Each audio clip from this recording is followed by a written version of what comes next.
Good evening, everyone. It is 7:06 p.m. on Tuesday, the 26th of October. The Northbrook District 28 School Board meeting, regular meeting, is now in session. Dr. Hewitt, could you call the roll? Member Arms, Present. Member Gallinson, Here. Member Kohler, Here. Member Silvershack, Here. Member Giancala, Member Cassidy, Here. President Katzmo. Here. Member Giancala had called to notify us that she had been able to attend this evening. First item is the Pledge of Allegiance. We've got our flag by the door.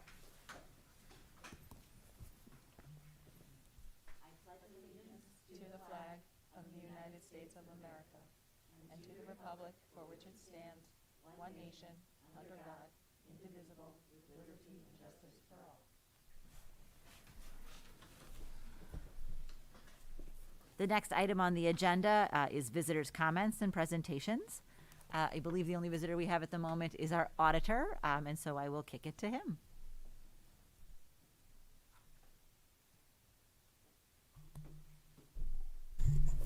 Lights on. All right. Well, thanks so much for having me here, and smart move putting the boring stuff first. Pause for one Oh, sure. minute. I just want to make sure, because there are only adults in attendance, it is okay this evening for the adults to remove masks, or that's not the current protocol? I just want to make sure.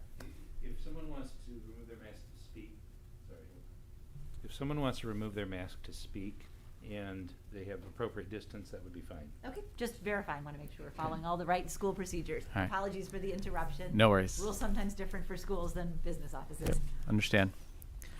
All right. Well, thanks again for having me here this evening. And so I'm here representing Lauterbach and Amon. We have completed our audit for the school district's financial report as of June 30th, 2021. First and foremost, I want to thank Jessica and her team for their cooperation. The whole audit process went very smoothly, and it's no small feat to deal with our presence and requests while still getting your day-to-day stuff done. So huge appreciation there.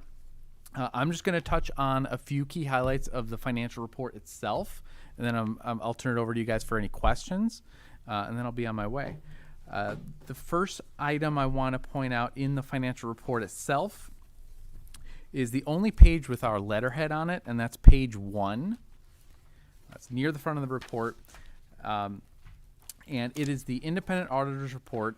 At the bottom of page 1 is where we issue what we call an unmodified opinion on the financial report, also known as a clean audit opinion. And that's the result of our work where we examine the transactions and controls that produce this report on a test basis and conclude whether or not the report itself is fairly stated in all material respects. So we have indeed done that. And I always say this, and I probably said this last year, if you don't read anything else in this report, read the management's discussion and analysis, which starts on page 4. The management's discussion and analysis lays out in mostly layman's terms how the report is structured, some key financial highlights, some comparisons of numbers for this year versus numbers for last year, and some narrative explanation on why those numbers have changed and some of the factors that have affected them, including some factors that may affect things in the future. So a good thorough overview that is pretty concise and can save you some time in reading the whole rest of the report. In terms of specific financial highlights, I'm just going to skip ahead to a couple of summary financials. The first 2 pages I'll direct you to is pages 19 and 20. That's the balance sheet of the funds of the district. Essentially, what do you have and what do you have left over? The most important number on these 2 pages is in the lower right corner. That's the total fund balance number. So happy to report the district does have a total positive fund balance of just over $19 million, of which a vast majority is what we call unrestricted or unassigned, meaning there are no other third parties directing the future use of those resources. A couple of pages later on 23 and 24 represents the income statement for the funds of the district. Revenues, expenditures, and whether the fund balance went up or down. And once again, the most important number on this presentation is near the lower right corner, and that is net change in fund balance. You'll see overall the district's fund balances did decrease by about $200,000, which on a $19 million fund balance is effectively break even. One notable fund is the transportation fund, which actually saw a $424,000 increase in fund balance. We're seeing that with pretty much every district where transportation costs were lower than anyone planned, but the revenues came in at their usual formula. That'll be made up for in the current fiscal year when it swings back the other way. The rest of the report is available for analysis and provides a wealth of information that I won't go into detail on, especially the note disclosures. If you're short on sleep, it's very useful for that. Of particular note as well is the budget versus actual schedules, which go into a fair amount of detail comparing where the district started with as far as a plan and where you ended up and what the differences were. And then right at the back of the report, just a couple of additional statistical pages related mostly to property tax figures and some district-specific statistics. Those were the items I planned to point out in particular. Like I said, I'm happy to answer any questions that the board might have.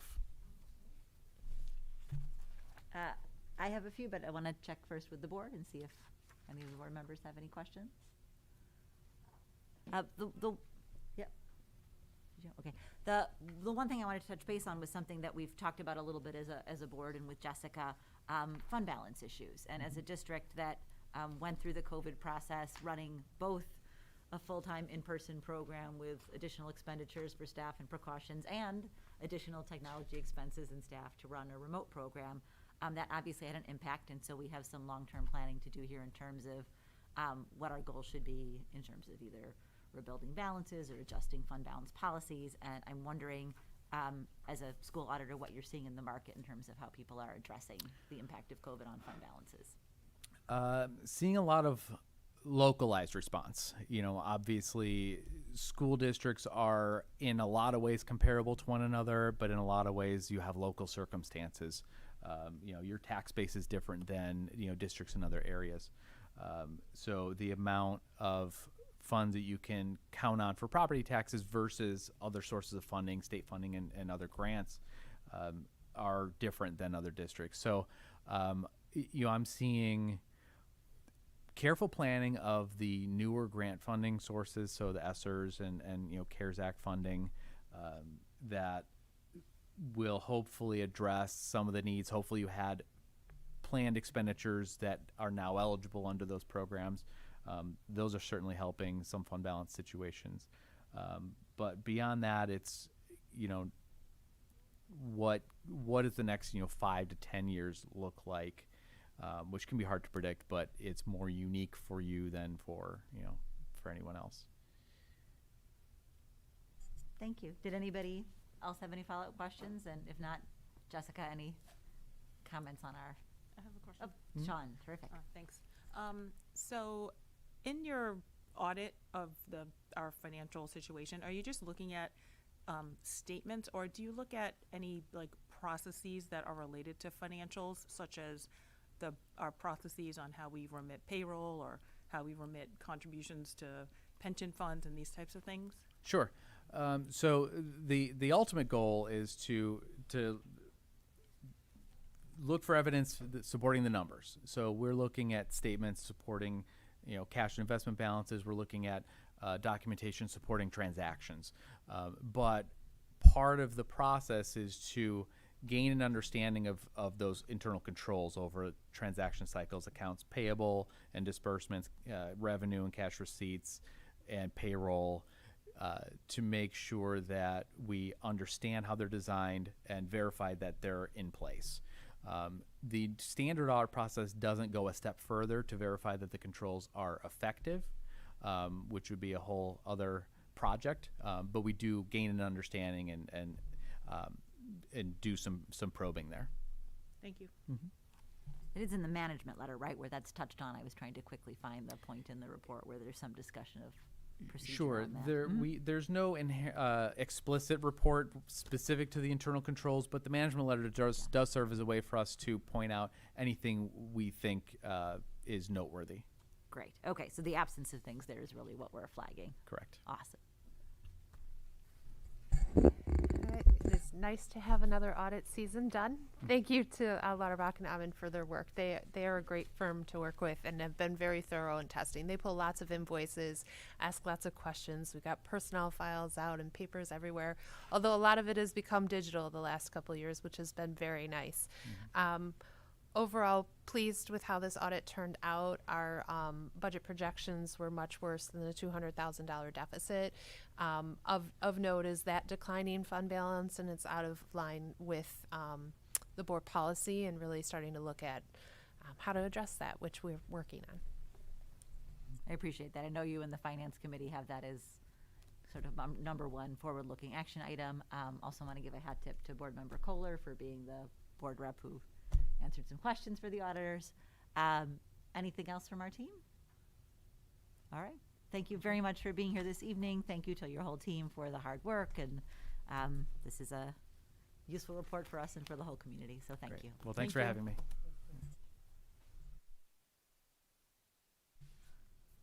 All right. Our next guests are here this evening as well. We are very excited to hear from our School Exec Connect team on the new superintendent profile.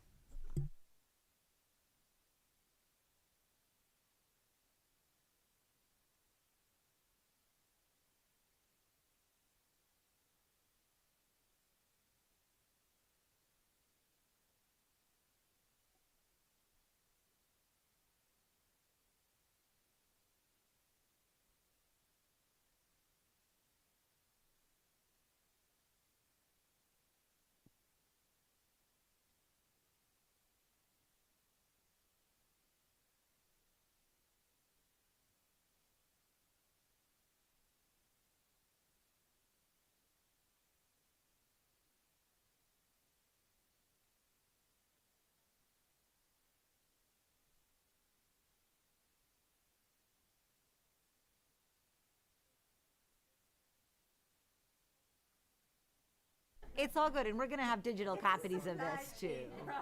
Exactly.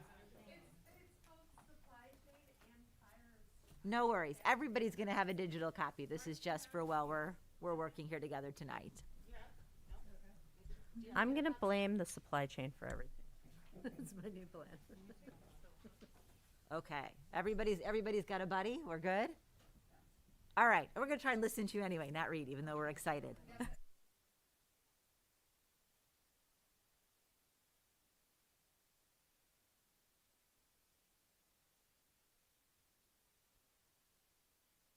No, it was not. And then I think what we're gonna have to do is whoever speaks is going to, Move it a little closer?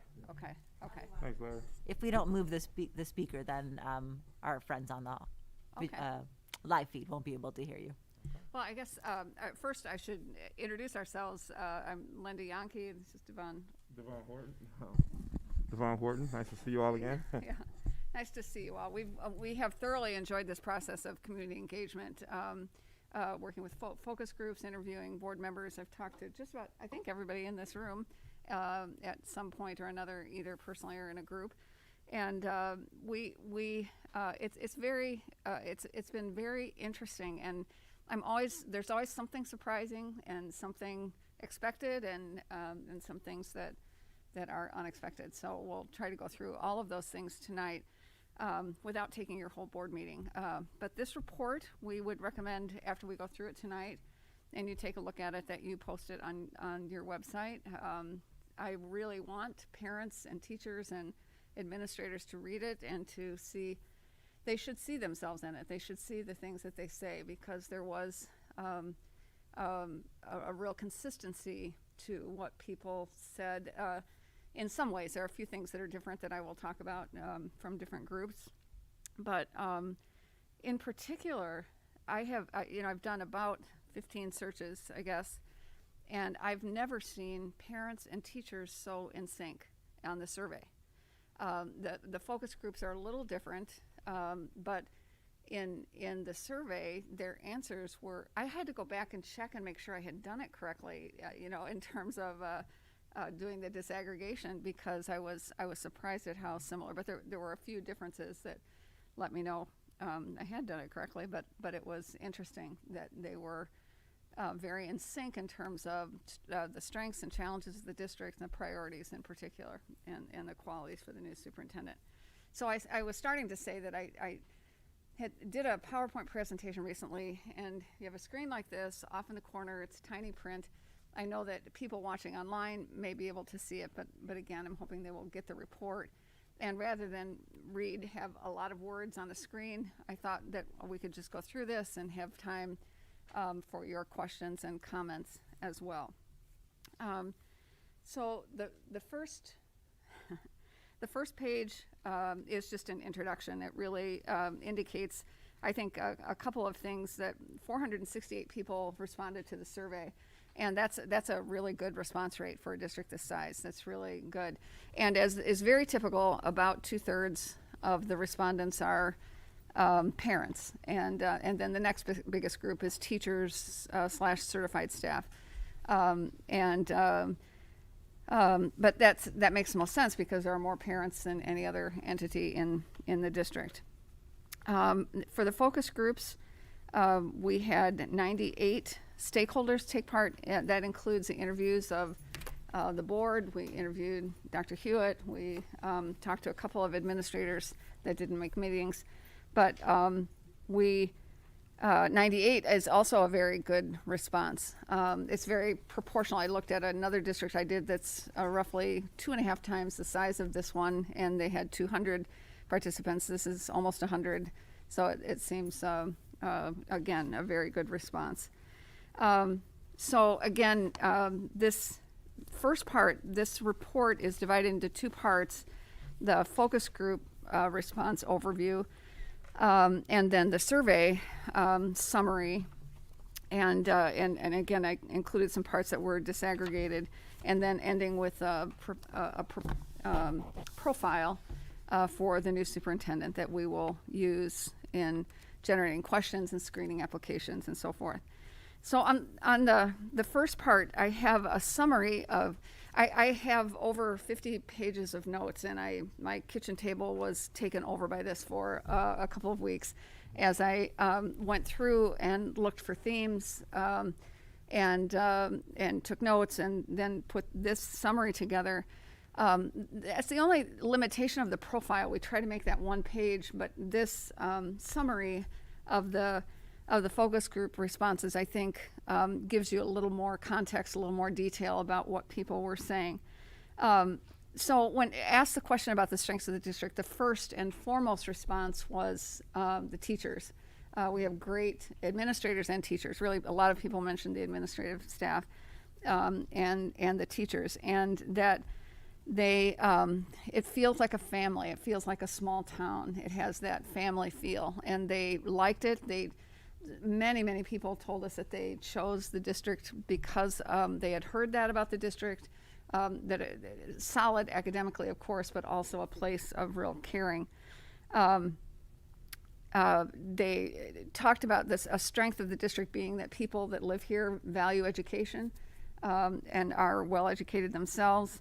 There's a very high teacher retention rate, and again, I did some research recently in a district that is concerned about their teacher retention rate, so I looked up yours as well, and it is very good. It's outstanding, and most of the teachers we talked to are very experienced, and you have a stable administrative staff too, which is great, and it's very good. Again, people pointed out District 28 is a well-resourced district, and there are resources to try something if someone wants to experiment or try something new. People gave some examples of that.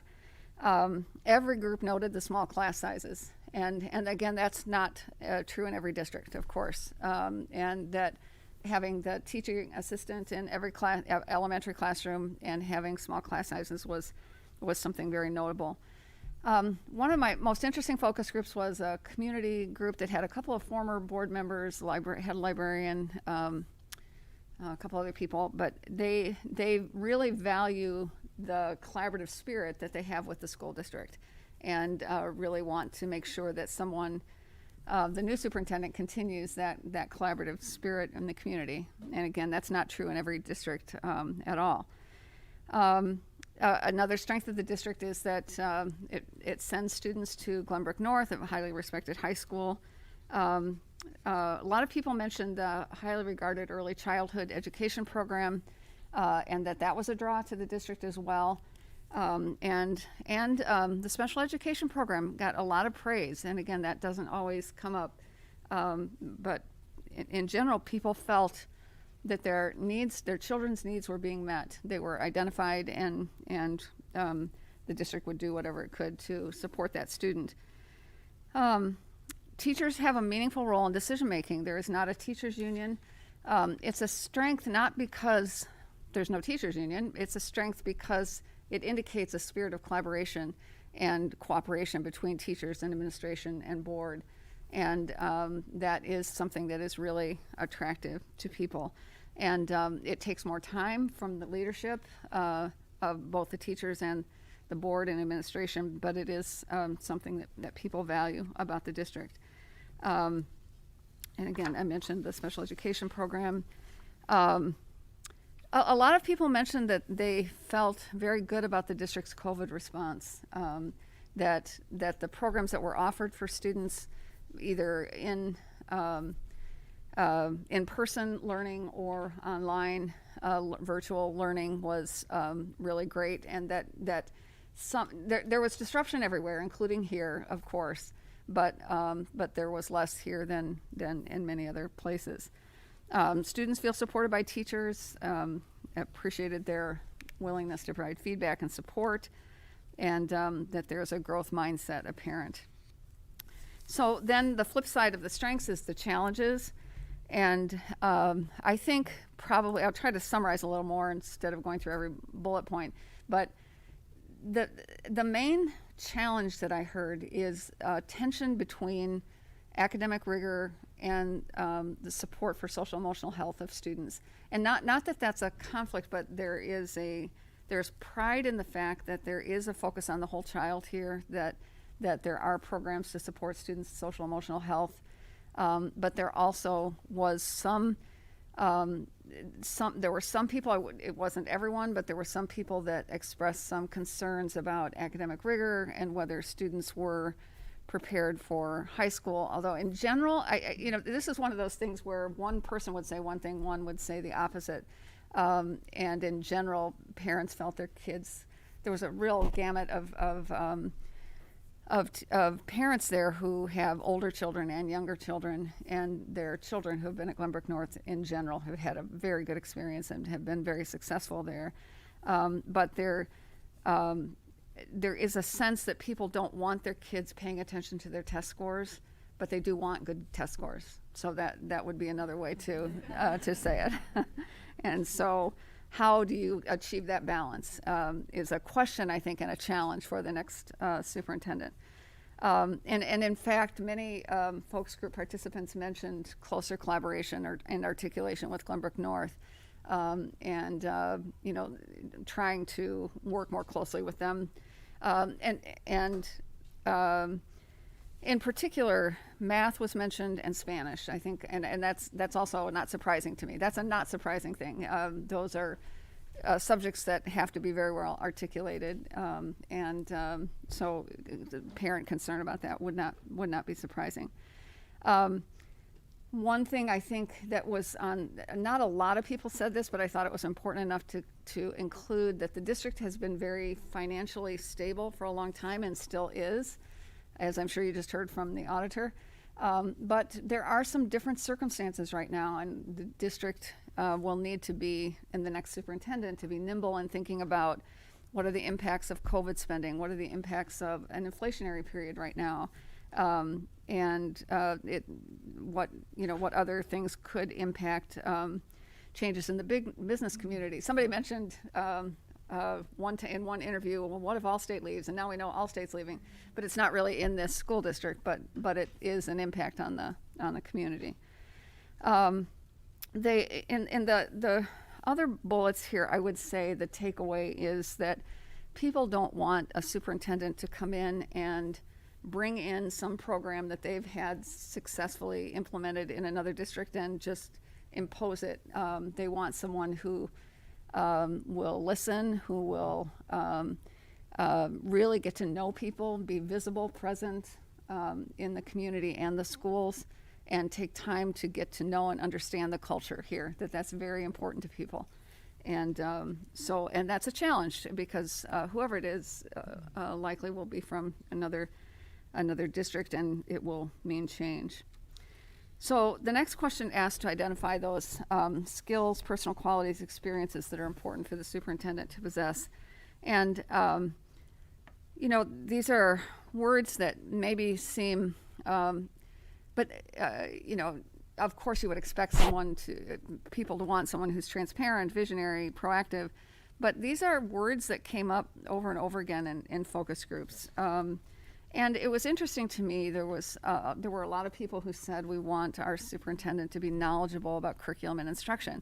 That's not always what people say about the experience or background that districts want in a superintendent, but that was something that was mentioned quite often. And again, that balance between the success of every student's, balancing academics and social emotional health is critically important. Again, someone who is, again, works well with teams. And so someone with those kinds of personal qualities of warmth, and that's on here too somewhere, willingness to listen, compassion, sense of humor, that is going to be the kind of person that will work well with teams, someone who is likable, thoughtful. That's really important. Of course, the standard things that a superintendent needs to know about business operations, finance, law. Communication is key in all aspects of communication. People mentioned writing, speaking, listening, and even use of media. Video is certainly something that a lot of education leaders are using now. Again, understanding the needs of all students, those with 504 plans, IEPs, ELL designations, talented or gifted. And again, this collaboration with other districts, not only Glenbrook North, but also the other center districts, and having good relationships and sharing and working together for the benefit of all students. Again, I've heard this before, the balance between confidence and humility. And I see that as someone who has some experience as a leader, is confident in what they're doing, but they also can really listen and change their mind if they're presented with evidence to the contrary. And that's something that they feel has taken place here, and it is kind of a practice here, and they want that to continue. Again, engaging with community partners, calm under pressure. That's something, Dr. Hewitt, that a lot of people said about you that they want to continue, is the ability to handle the pressure and remain calm and respectful, even when people are unhappy. So the last question was to ask about priorities, and they kind of flow from the identification of strengths and challenges and qualities. A careful transition plan is important, that the new superintendent will have a lot of time to get ready for this transition, and will be able to spend significant time even before coming here, we hope. And again, being prepared to collaborate, listen, respond to all constituencies. To continue focus on hiring and retaining best teachers and administrators. That's not because people feel like we don't have the best, but because we know nationally that's a trend that people aren't going into teaching. It's a really alarming trend that it's getting harder to find people. And having a more diverse staff was very important to people. That came up quite often in the groups. They also, I am just thinking, I don't think I put here that a lot of people mentioned HR systems and practices as something that they're looking for some improvement, that there isn't one administrator designated with HR, except maybe Dr. Hewitt, but But, to have some better systems and so forth for hiring. So that was an internal Yes. person. Okay. Yes. Yeah, that was teachers and principals and administrators. Yeah. Parents don't think about that very much naturally.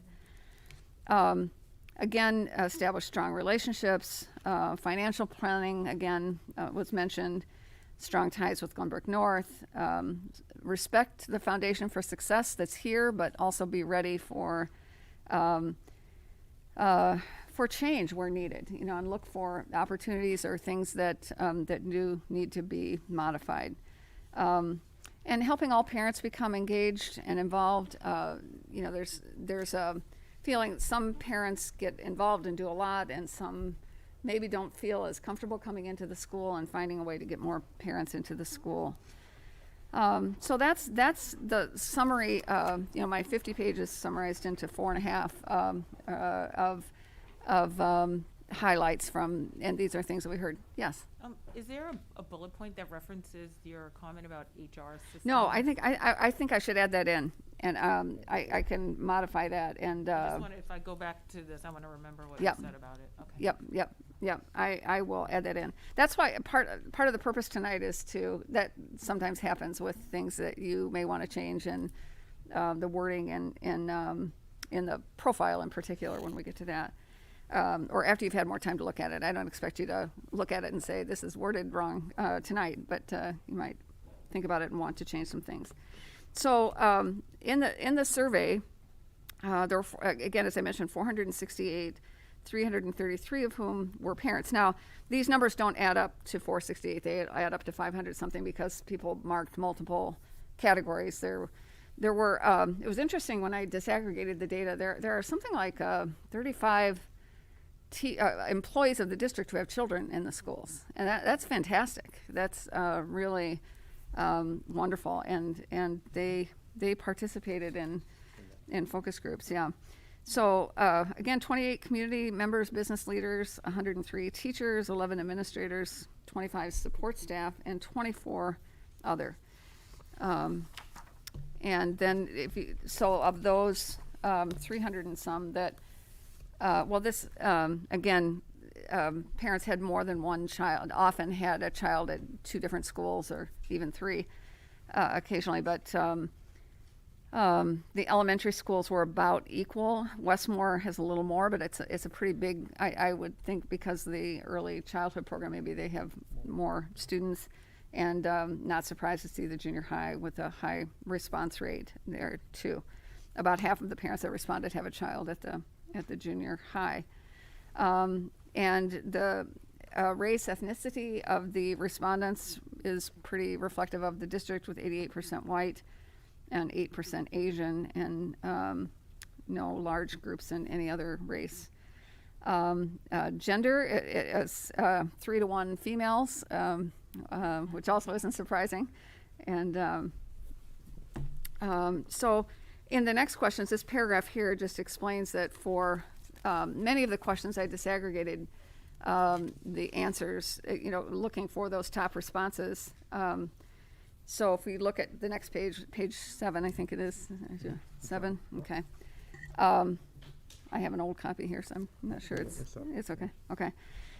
So this was the greatest strengths, and safe student and staff learning environment was number 1 in all, in the all, and it was number 1 for teachers, and so this is considered a strength of the district. And that's really good. I mean, that parents feel safe, they feel safe for their kids, staff feels safe. That's a very positive thing.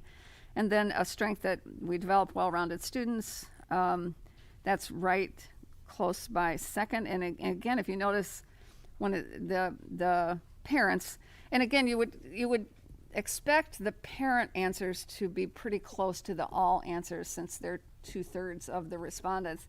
But you might expect the teachers to be different, and there is a little bit of difference that I have never seen this before, that teachers identified the engaged and supportive parents and community as one of their very top answers. That does not happen in most districts. They might, and that's a really positive thing that they feel that the parent engagement is so good that it's a great strength of the district. And then support for special education. Again, that was something that came up in every group. And then the teachers had a tie. When it's a tie, you might see the same percentages somewhere. When it's a tie, that means the exact same number of people answered that question that way. The teachers was student social emotional support and overall student achievement, which is interesting that they have them tied, that the exact same number of people said both. And that the parents didn't actually have, I think it was close, but it wasn't in here for the academic overall student achievement. Linda, can you remind us how many categories, because these were items that you had to pre-select, right? It wasn't like right in. So how many were there, and are these just the top 5? These are just the top 5, right? Yes, I did the top 5 to reflect what the question was asking. There were about 20 to 25 choices. They were a little different for each question, but there were. Thank you. Yeah. That's fine. Yeah. Okay. The greatest challenges, again, it can be kind of helpful if you look at both pages at the same time. The again, instructional methods that engage all students. This is another shocker to me, and having done a lot of these surveys, that the teachers' number 1 answer was also, well, the number 2, yeah, it was number 2, but the instructional methods that engage all students. Usually teachers don't identify that as a challenge. I think they feel like they are engaging all students, and I think your teachers are engaging students, but it's interesting that it's something on their mind that is a challenge to continue to find ways, and maybe that's kind of a COVID-related, doing the last year so much through computers and doing things differently. But again, challenging state-of-the-art curriculum, again, is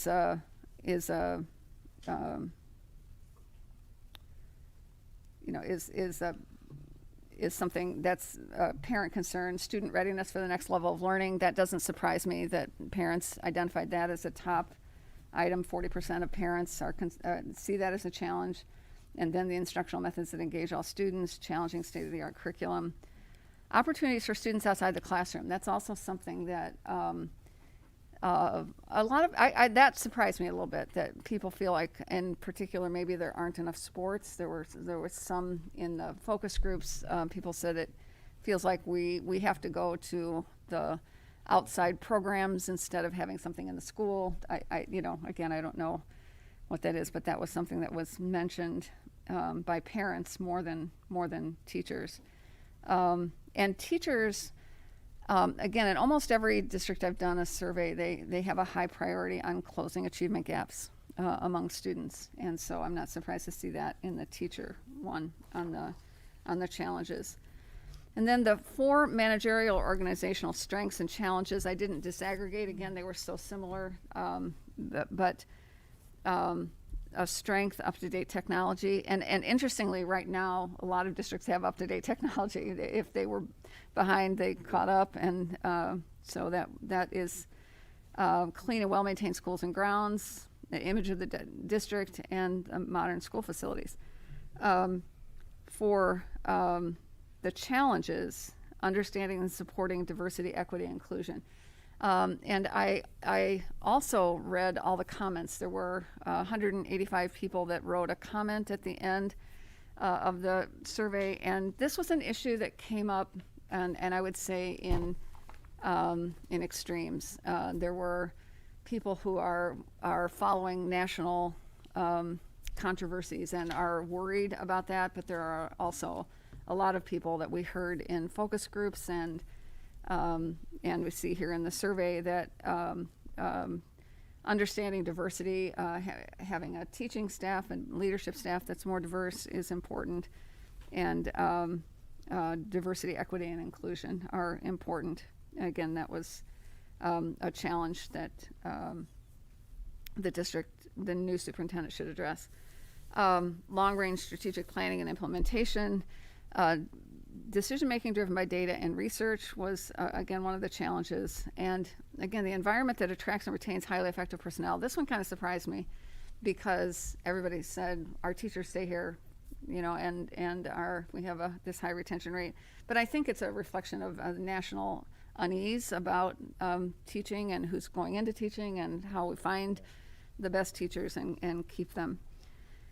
The priorities that the superintendent should focus on in the first year, again, there was with the response for all at the bottom of page 8, a culture focused on academic growth and achievement for all students and developing students' 21st century skills. So when you look at all, these are two kind of academic things that made it to number 1. So they had the exact same number of people respond and pick that as one of their choices.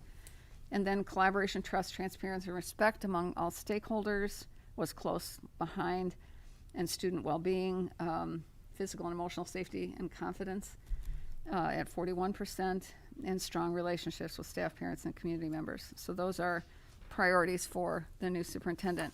If you look at the subgroups at the top of page 9, there's a little bit of difference here in that I think I mentioned that the parents, have those culture of academic growth and achievement, development of 21st century skills, and teachers, their first thing is collaboration, trust, transparency, and respect. So that doesn't surprise me. Teachers will work directly with the superintendent and be impacted every day by the superintendent. And so those things and that clear two-way communication relationships. Excuse me. And again, relationships. So you notice all of theirs are trust, transparency, relationships, communication, the teacher top ones. And the parents are more focused on the academic growth, emotional safety, and engagement. Then looking at the characteristics of this new superintendent, again, the knowledge of curriculum, instruction, and student learning. So that's interesting, again, when 2/3 of the respondents are parents, that they really want a superintendent who is familiar with curriculum and instruction and is aware of emerging trends and best practices. Making decisions for what is best for students, builds effective teams, works collaboratively, includes others, and then a tie with transparency and articulating a clear vision. And then the 7th thing is the interpersonal relationships, humor, warmth, interest in others.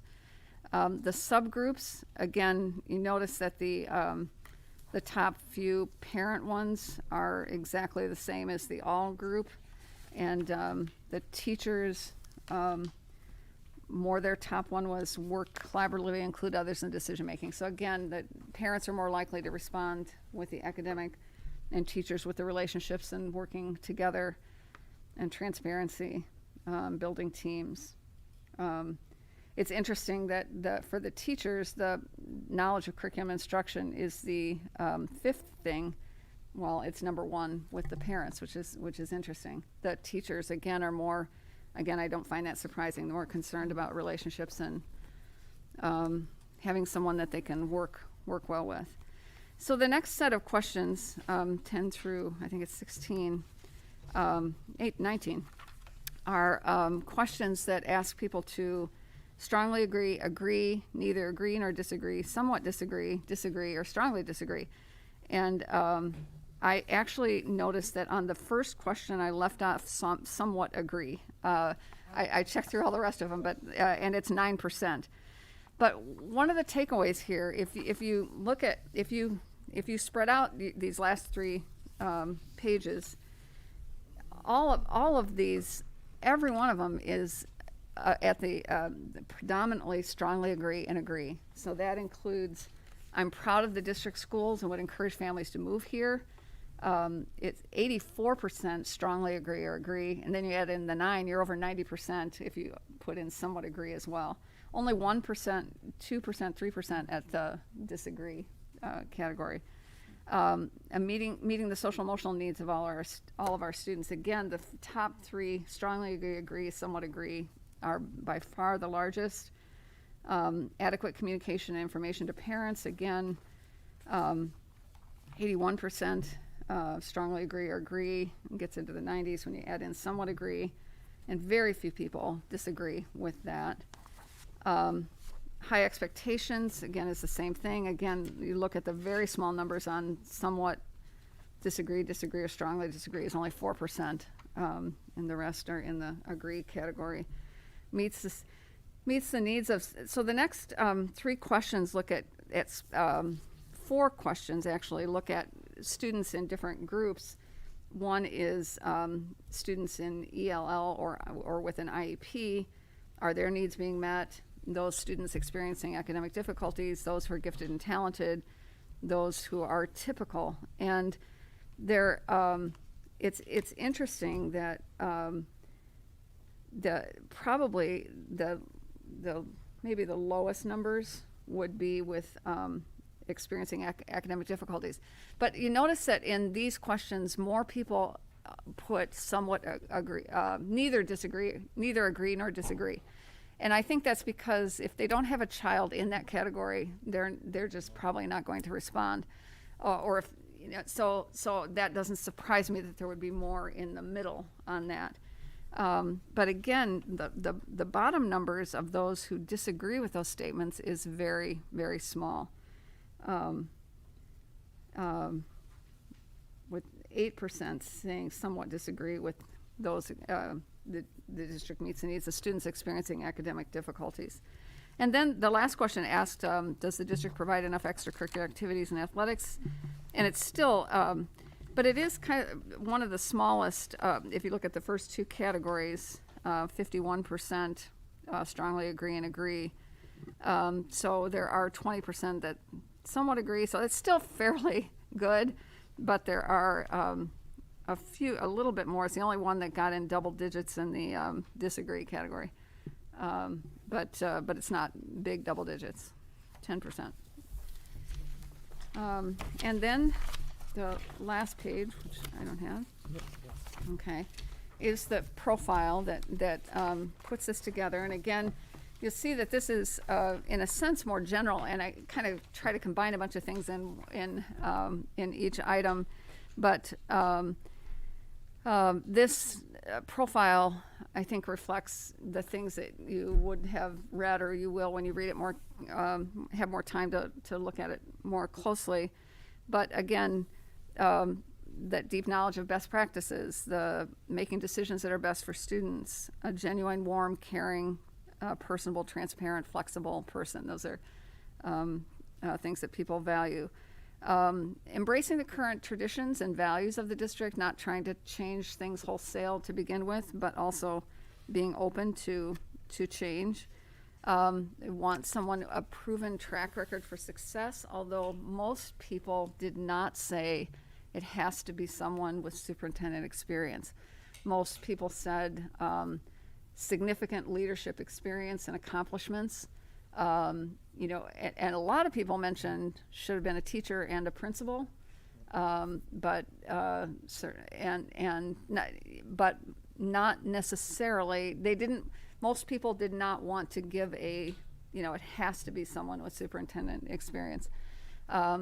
But there was also a lot of people expressed some caution that this is a very demanding place with high standards and high expectations, and that if it's someone who hasn't been a superintendent, they should have had really good, significant experience. Again, is a good listener, builds teams, communication is really important, vision for the future of the district, and holds others to high standards, works well with the Board of Education, prioritizes recruitment, training, retention of teachers and other staff, collaborates with the sender districts and high school, understanding of a commitment to equity, diversity, and inclusion, again, and including all families in school life. Again, that experience as a teacher and building level leader, curriculum, teaching, learning. Unique needs of every student is a focus of this person. Skills in financial management and knowledge of legal requirements.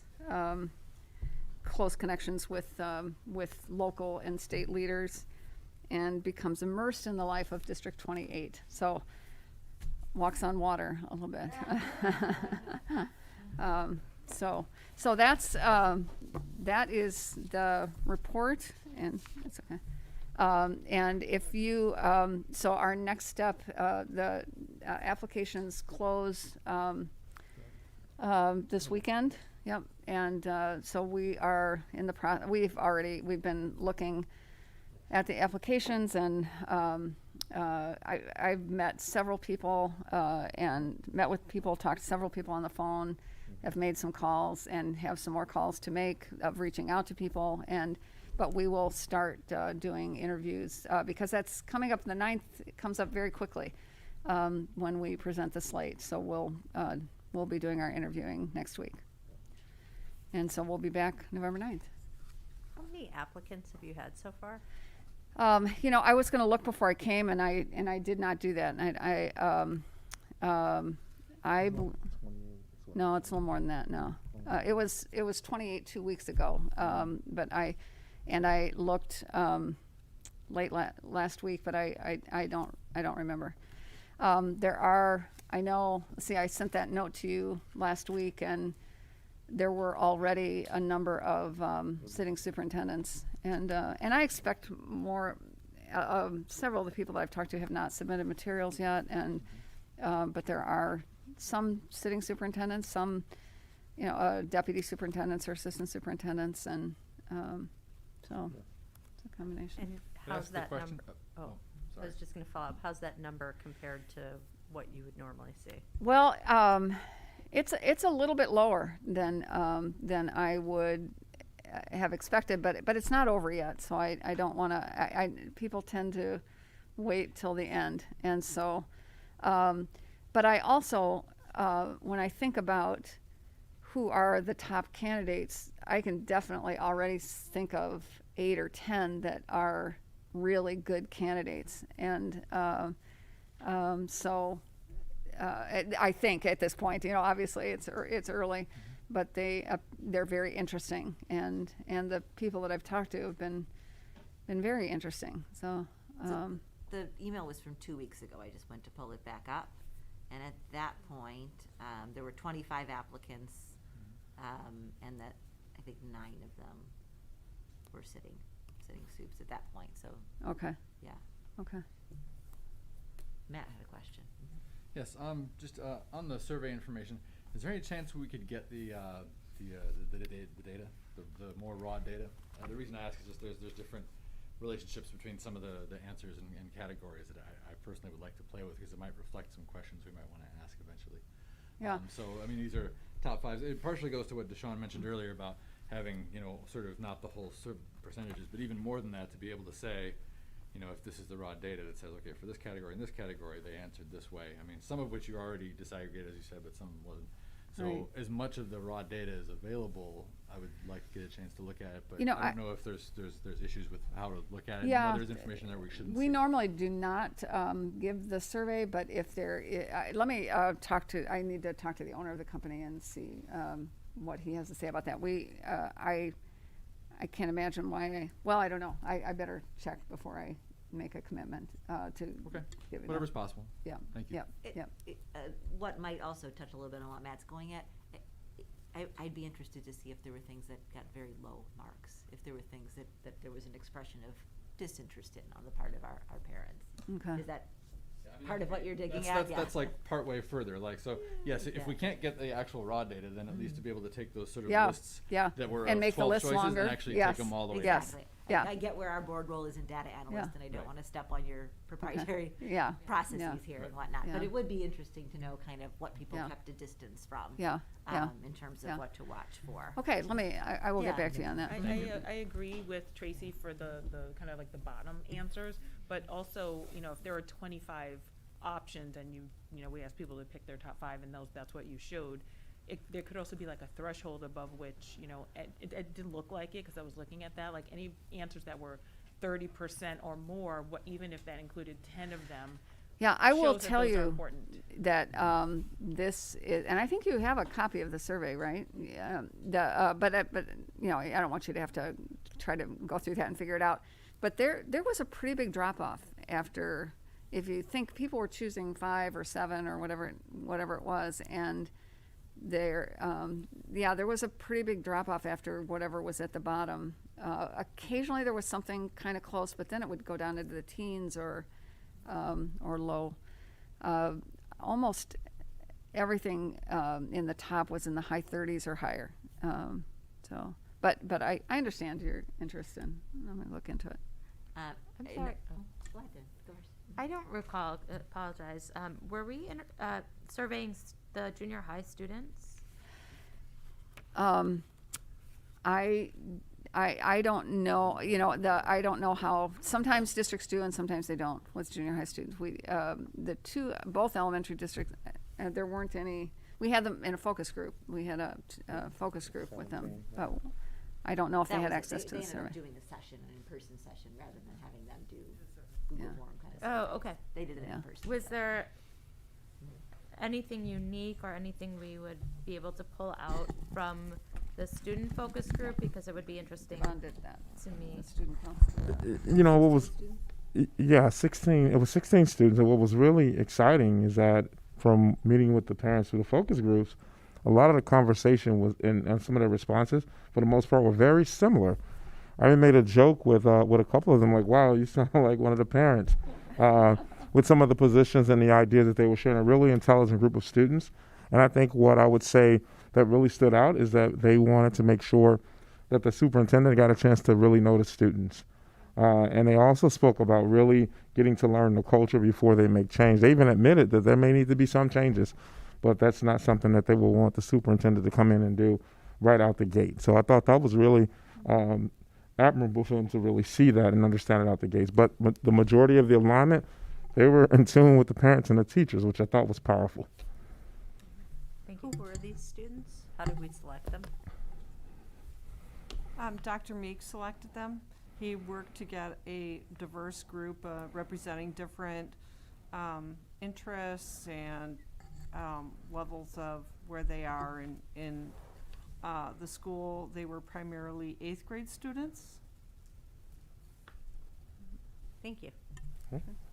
I remember from our initial conversations in your presentation that the expectation was that there would be a mix of applicants, some of whom were just sort of organic people who saw the posting and Right. dropped, and others that you guys would be actively kind of Right. courting. And I'm wondering how that's playing out in practice in Right. terms of what the mix is that's in the pool and the sort of rate of response on the ones that you guys have particularly targeted Yeah. to recruit.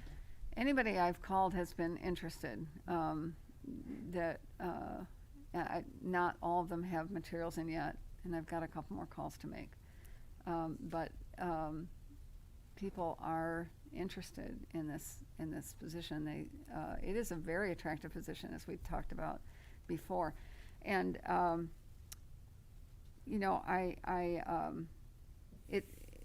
it's attractive in a lot of ways. The location, the achievement, the reputation, all the things that are here. But I think anybody who reads this will even be more encouraged. This is a really positive community engagement.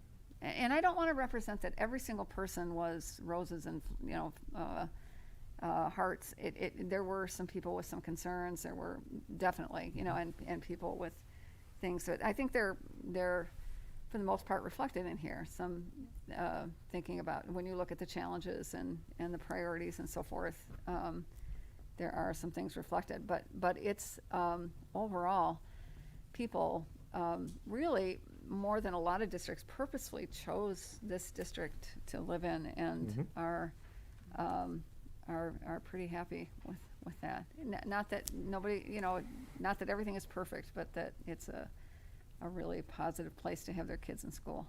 After one of the focus group sessions, I remember you said to me there were parents there who were correctly identifying what were the right areas right now for growth and best practices. That they were on the money in terms of where education is going and where districts should be building. And so seeing that, again, you're talking about kind of consistency, right, between Yes. students and parents and Yes. and faculty. Yes. That to me was the most reassuring. We Yep. not just that we need to grow, of course we need to grow, but that we agreed on where, and that they were the places that academics would say right on, as opposed Right. to misunderstanding. So that I think will be good, this consistency sort of going into Yeah. trying to find the Yeah. person who's Yeah. strong in those areas. Yeah. So reflecting on the overall profile that you put together and all of the conversations you've had with the board and with students and with parents and staff and the whole gamut, did you feel like there was a lot of alignment and it was very clear what the profile should be, or did you feel there were certain areas that we might want to check more carefully because it was a little unclear? Looking at the survey, it's remarkable how much alignment there is, how clear the survey is. And even those questions, those 8 or 9 questions at the end, that people are happy with their kids' experiences. They would recommend look at how many people would recommend someone coming here. I would say the biggest area that is not clear in my mind is this dynamic between, two areas. One is the dynamic between the whole child and academic press or rigor, and how, like I said before, how do you get high test scores without making kids know that's what you're doing, really, in a sense. And but really, and that comes with best practices and understanding that focusing on the whole child helps kids improve academically too. And so people, and again, this is my personal experience, is kind of affirmed here, that people want their kids to be well prepared, and so that's important to them. But they want their kids to be happy and safe and healthy too. And so it's that question of how do you do that? How do you do that? And then I think there's a lot of misunderstanding in the world in general right now about diversity, equity, inclusion, just kind of whatever phrase you use. And there are a lot of people in this district who are committed to understanding that and diversifying our staff, helping our kids understand the world that they're going to live in. But there are some people who are expressed concerns about that too. So, 2 more questions I had in my notes here.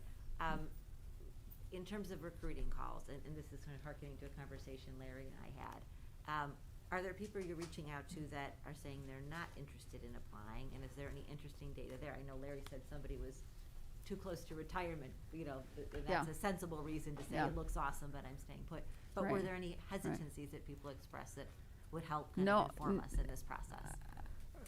The only hesitancy that I had with one of the individuals I spoke to was the distance, and trying to figure out if they were going to have to live in the community. But as far as like concerns about the district itself, not at all. No. But really just what would be required of them if they had to live in the area or in the community or not. You're telling them our amazingly high percentage of teachers on purpose choose to live here. Yes. Yes, we do share that. Definitely. Yes. Yes, we do. Having 2 principals with kids in the Yeah. buildings and things like that, I think is a pretty remarkable testament. Yeah. The other question I had isn't really a me question. The percentage of the respondents, obviously, 3/4 of it heavily favors the parent population, and yet it's our admin cabinet and team that is kind of representing staff and an administrative viewpoint here. And so I want to make sure whether you guys have any questions or whether you feel like this is So still I consistent also with- should say to the administrative staff too that I also ran a disaggregation that had teachers, administrators, and support staff together, and it was very consistent with the teacher one. So for the sake of clarity and not trying to, I just use teachers in those comparisons, but the administrative staff, and of course the administrative staff is such a small number, it's hard to look at what representative numbers would be. But I would be very interested in if any of you have any questions or comments or. And I would be remiss if I didn't cover, in 2 different groups I was in, there was requested, they felt that they had Larry's replacement in the district, and they didn't say names because we try to stay away from that, but they think highly of the administrators in the district. So. And did any of the administrators have questions or comments on the report? Does this feel good to you? You're looking at this and feeling comfortable? Yeah. Yeah, I think that it's a very thorough representation, and it's comforting to see all the different audiences aligned in such a way that they are. From a procedural point of view, can you just review sort of how you use this profile and what we should expect in the next few weeks? So I will give you the profile in a separate document. It'll be attached to this report, but I am hoping that you will put it on your website separately. We want people to see that if they're not going to read the other 12 pages, at least to look at that and know that this is what we heard and experienced through talking to people and looking at the survey.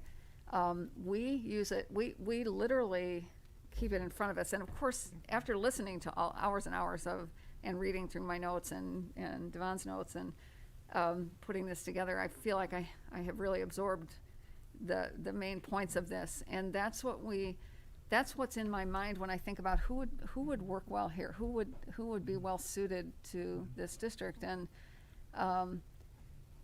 so we think of that as we think about who to recruit.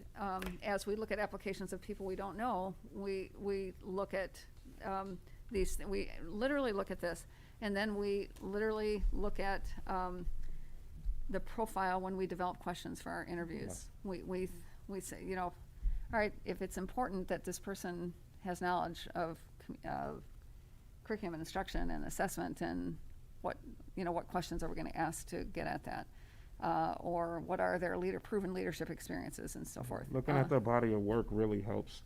Before we even call them for an interview, we're able to look at their body of work to see how much of their experiences can align with the profile. And then we hope that you will do the same thing when you interview. That you will. We give you a set of sample questions, but they're just a generic set of questions. And they're good, but you want to select ones or either write your own or select questions that really match those qualities that you're looking for, and think of what kind of question gets at that particular skill or quality. And so we hope that you will keep this in front of you as well, and think about that when you're making your selections, narrowing it down to finalists and making the ultimate selection. Thanks. So you, when you handed out this profile, you made a joke that we're just looking for the person who walks on water. And this is a long list. Yeah. Are we looking to rank any of these qualities? No, they're not prioritized. Although, that's, I say no and then I say yes. I think that the personal qualities of relationship building, listening, and then the knowledge about education, and in particular pre-K through, or early childhood through 8th grade, and then like some people said, that knowledge of how to connect to the high school. So that kind of, those two things to me, someone to be successful here really has to have very good personal skills, which I include communication in that as well, and is patient and flexible and listens and so forth, but also has that knowledge and will use the very talented people that are here to make change if needed, or to assess what's going on, to establish themselves here. So those would kind of be my top line thinking about this district. Although I wouldn't, I say that, and I wouldn't want to eliminate someone who wasn't a curriculum instruction person. An HR person might be somebody, really someone with an HR background, or there may be some other, but again, if they've done some teaching, maybe if they've been a principal, or they have some kind of experience that they understand what teachers do, what we want kids to learn, then that's important. Yeah, and part of the reason I asked this question is, as you talked about earlier, we have some outstanding administrators and outstanding staff, and it's hard for one person to Yeah. encompass Yes, everything. yes, But if yeah. you know you have somebody on your team who's outstanding with curriculum or great with finance, and you know, like, Right, we already have those people within the district, then maybe that particular piece of it is less Right. important. right, Yes, right, that's true. right. Yep. Yeah, I would never want to just say it has to be this exact profile because we might miss somebody really great. But those are things, I think the personal dispositions are probably the most important thing. You know, hardworking, inspiring. Yeah. You know, having ability to collaborate and build a culture of buy-in from the key team, the talent that's here. So that's something that can be pulled out in an interview and through their history, work history. So back a little bit to what Jen was asking then, so that you said that this was gonna close on the Next weekend? Sunday, yep. Sunday. And so, in terms of next steps, I think, you know, we as a board and an administrative team, if we have any, you know, tweaks or edits to the document before it goes to Terry Yes. to go on the website. I'll This get is that not an done action item, right? This is just a consensus. So I think, barring any surprises here, I think we do have consensus, though I think everybody would like time to do a closer read in case there's any tweaks Yeah. or edits Okay, that we can communicate to you in okay, the that'd be next great. couple days. If you can do that within a few days, that'd be, For sure. So we'll get that to you. okay. If we can get updated numbers on where sort of the Yeah. applicant pool stands, this week, and then obviously we'll need to refresh it next week, Monday or Tuesday, because Yes. hopefully, I We agree have with you, more. people have a tendency to write it out till the last second sometimes, to kind of see where our pool stands. And I think 2 weeks from tonight is the meeting where we will actually take a look at, whatever it is, 10 plus or minus that you think are Yes. Yeah, kind of worth vetting down to that first yeah, 5 or 6 first round, right? That's right, timeline, is that right. all that? And then, well, the additional information that Matt and Deshawn and you were talking about, we probably should have that before we shut this down in terms of edits or anything that we wanna make. Right. Okay. Okay.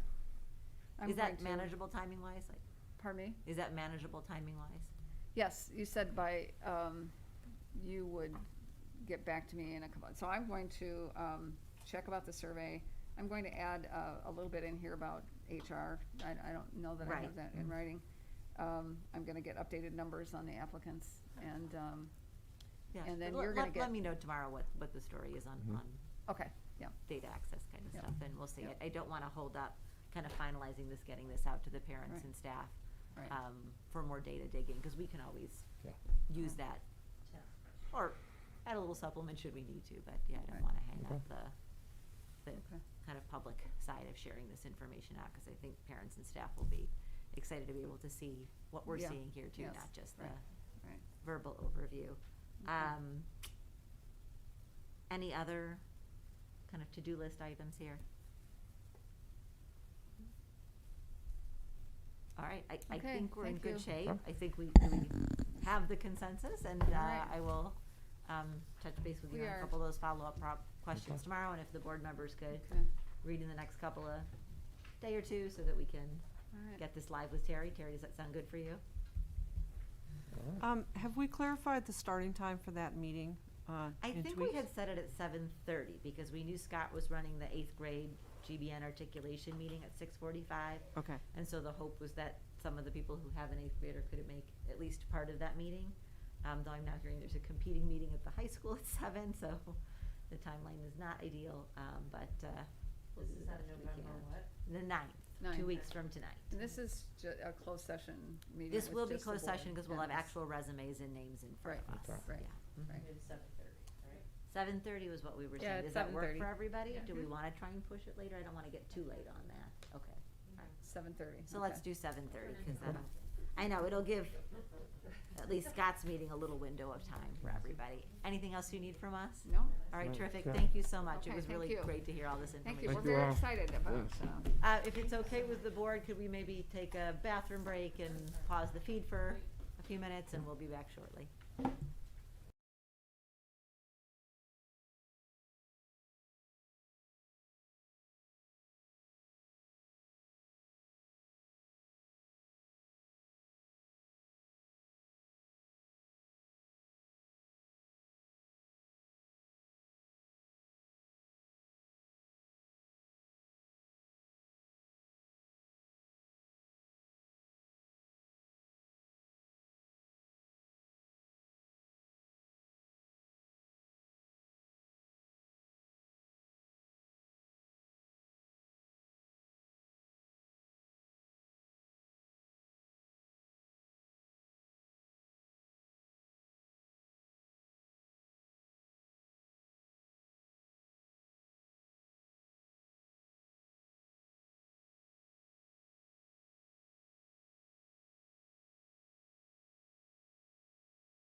All right, it's 8:31 p.m. and we've returned from our recess. And we're going to go through our agenda at a good pace to balance out the time from our earlier activities this evening. So I'm going to give it to Larry to do the superintendent's report. Okay, thank you. We start out with our standard documents. You have the board calendar, which lays out the next few months. The township health dashboard continues to trend in the right direction in terms of the health metrics. And then you have, Terry has been doing a great job keeping our web-based link updated with our COVID information internally. And then, of course, we have our enrollment report, very steady. I think we're down one student from last month. So, Any questions? Oh, go ahead. yeah. I was going to say, I'm just going to go on to the next item unless you guys have questions. No, it's terrific. That's all I was checking on. We started back up with Shield, Illinois. You know, we had our little pause because of some supply issues, but now we're, kids are in it and doing very well. But the principals all report that they're getting through this much quicker than they were when we first started. And then my last item really is about this vaccination of children for under 12. It does seem to be moving rather rapidly now. We are going to be working with the village to have some kind of community vaccination approach. We don't have the details worked out yet, but once we do, we'll share that with the community. I wanted to thank you and the village teams and the feeder districts, because I know you've been, for a month now looking down the pipeline in terms of timing, location, and what alternate strategies are going to be required to vaccinate a much younger population. And it's going to allow us to press go really fast on this as soon as the vaccine supply is available to the pharmacists so that they can dole it out. So thanks for being ahead of the ball on this one, and that we're so close to having a date, within, it looked like a couple of weeks, right, that they're forecasting. Yes, it should be soon. That's all I have for my report. Any other questions on the superintendent's report? Good. All right. Next item on the agenda is approval of minutes. Did anybody have any edits on any of the minutes from the committee of the whole meeting, the regular meeting, or the special meeting? If not, do we have a motion to approve? So moved. Second. Member Arms? Aye. Member Cassidy? Aye. Member Gallinson? Aye. Member Kohler? Aye. Member Silvershack? Aye. President Katz-Moll? Aye. Absent Member Giancarlo. Terrific. Next item is the consent agenda. Did anybody have anything they wanted to pull out of the consent agenda for discussion? If not, who had the bills? I did. Anything to report? Nope. Terrific. Any other comments or questions on the consent agenda? If not, do we have a motion to approve? So moved. Second. Michelle and Jen. Member Kohler? Aye. Member Gallinson? Aye. Member Silvershack? Aye. Member Cassidy? Aye. Member Arms? Aye. President Katz-Moll? Aye. Absent Member Giancarlo. Reports, finances first. Jessica for the financial report. Yes, thank you. Your financial reports for the month ended September 30th were in your packet, and thank you, Michelle, for reviewing the bills. As you can see from the report, we've got 19.5% of our 2021-22 budget expended and 20% of the revenues collected. In the report also is the investment listing. It is a little lower than usual at this time of year. First of all, with the delay in the real estate taxes, they pushed that due date this year, so we just, to date through October, we've received an additional $8 million in October, which is higher than normal for this time of the year. But again, it's just the delay in the due date. Also, investment rates are very low, so we are keeping a larger than normal amount of money in a safe money market option that has the highest percentage of any of our investments that we've been putting out right now. So it's liquid, it's earning money, and as soon as those interest rates start to change or shift, we'll be ready to mobilize That's that. why that investment schedule Yep. is shorter. I was going to say a lot of things must have turned. 'Cause So it's the combination of the two, delayed taxes, and then the rates are just really dismal right now. now, and our highest rate is in the upper part of the treasurer's report for the board in that money market account. Gotcha. Food service sales are going better than they were at this time last year. We have done some efforts to increase. We have delayed the due date, so it's been moved, I believe, to Sunday. It is also included in Dr. Meek's weekly update to everybody. So we do seem to be trending higher than this time last year with kind of the same sort of service model. So, And just for the humor of it, some of us continue to blow the deadline. So. Yes, I do. So you can let your children know. They can help you with that. We have a mutual text going on. Yes, we continue to look at that and see we could delay it from Friday to Sunday. We just went through an audit process separate from this one, and they extend the time, and the more time you have, the more time you will take. We're trying to support you financially. We really are. You just saw the audit report. One of the next action items is to accept the audit report, and then a list of the reports and federal requirements that we've met since the last time we met. Any questions from anybody on the finance report? Just real quick on the follow-up on the lunch thing. I can't remember if it was the last meeting or the one before then. Was wondering if this particular vendor, since it's different than the one we use in the K through 5 schools for the special lunches, they have the ability you can order the whole semester in advance. And we were going to find out if there was something like that maybe was possible with this vendor. So we already talked once about supply chain. I think there's a little bit of a nervousness about pushing that kind of option right now. It's kind of a week-by-week basis, even what's available. We've had to look at the menu a couple of times that we've put out just to make sure we can get the supplies that we've said we're going to get in a week. So I think in better times and a different option, that might be good for us. But there was a little hesitancy on our vendor to kind of pursue that. That makes sense. Thank you. Can I just sign up for the blue plate special for the rest of the year? Whatever it is. My child may have eaten half of someone's grapes for lunch today, so it's embarrassing at some point. I'll see if I can help you guys. We're kidding around. It's just I know. embarrassingly bad. I'm on trying our to think parts. of other options for This is my that issue, not auto yours. order. Any serious questions on the financial report? Not embarrassed mom question. All right, if not, do we have a motion to approve? So moved. Second?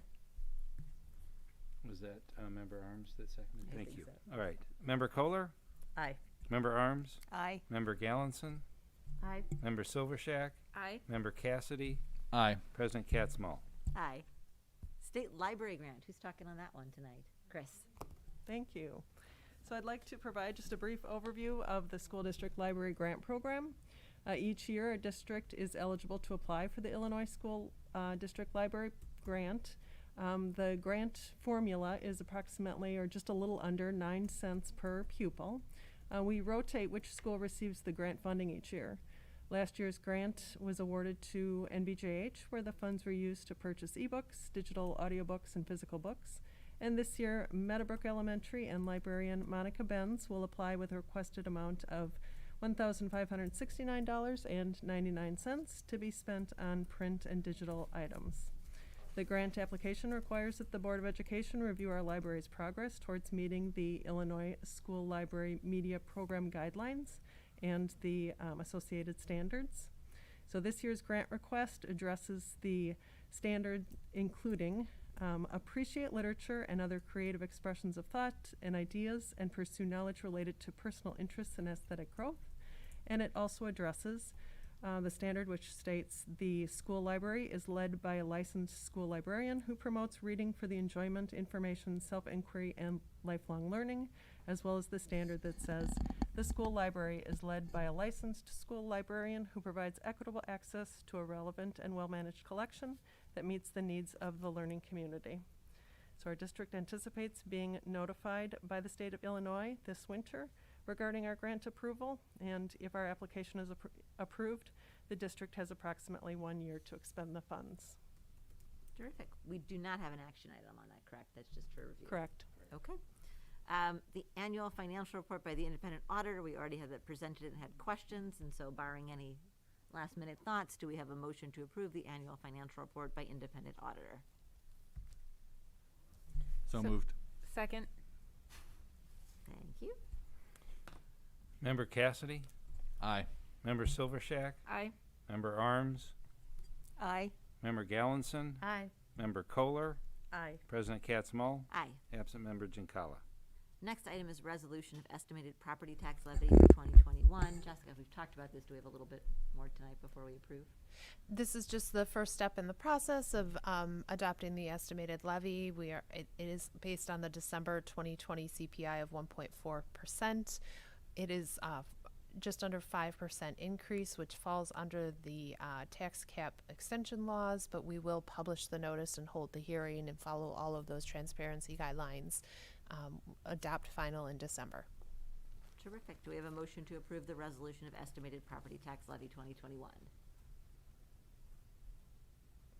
So moved. Second. Member Silvershack? Aye. Member Gallinson? Aye. Member Kohler? Aye. Member Cassidy? Aye. Member Arms? Aye. President Katzmull? Aye. Absent Member Giancarlo. Next, on to the buildings and grounds report, where we have the Greenbrier NBJH roofing project change order. Who's heading this one? Also Jessica? I can take it. So this will be the final change order for this project, which removes the contingency from the project and some additional masonry work that was not necessary to be completed. So it was a total deduct of $64,180, bringing in the total cost of this project just under $400,000. Okay, terrific. Do we have a motion to approve the NBJH Greenbrier roofing project change order? So moved. Second. Member Arms? Aye.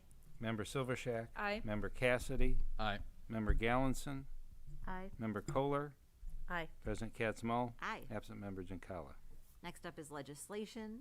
We, there's one other item that I did email Oh, to the yes, it's board. just not on the printed agenda. Hold on, let me Correct. pull up the title for that packet item.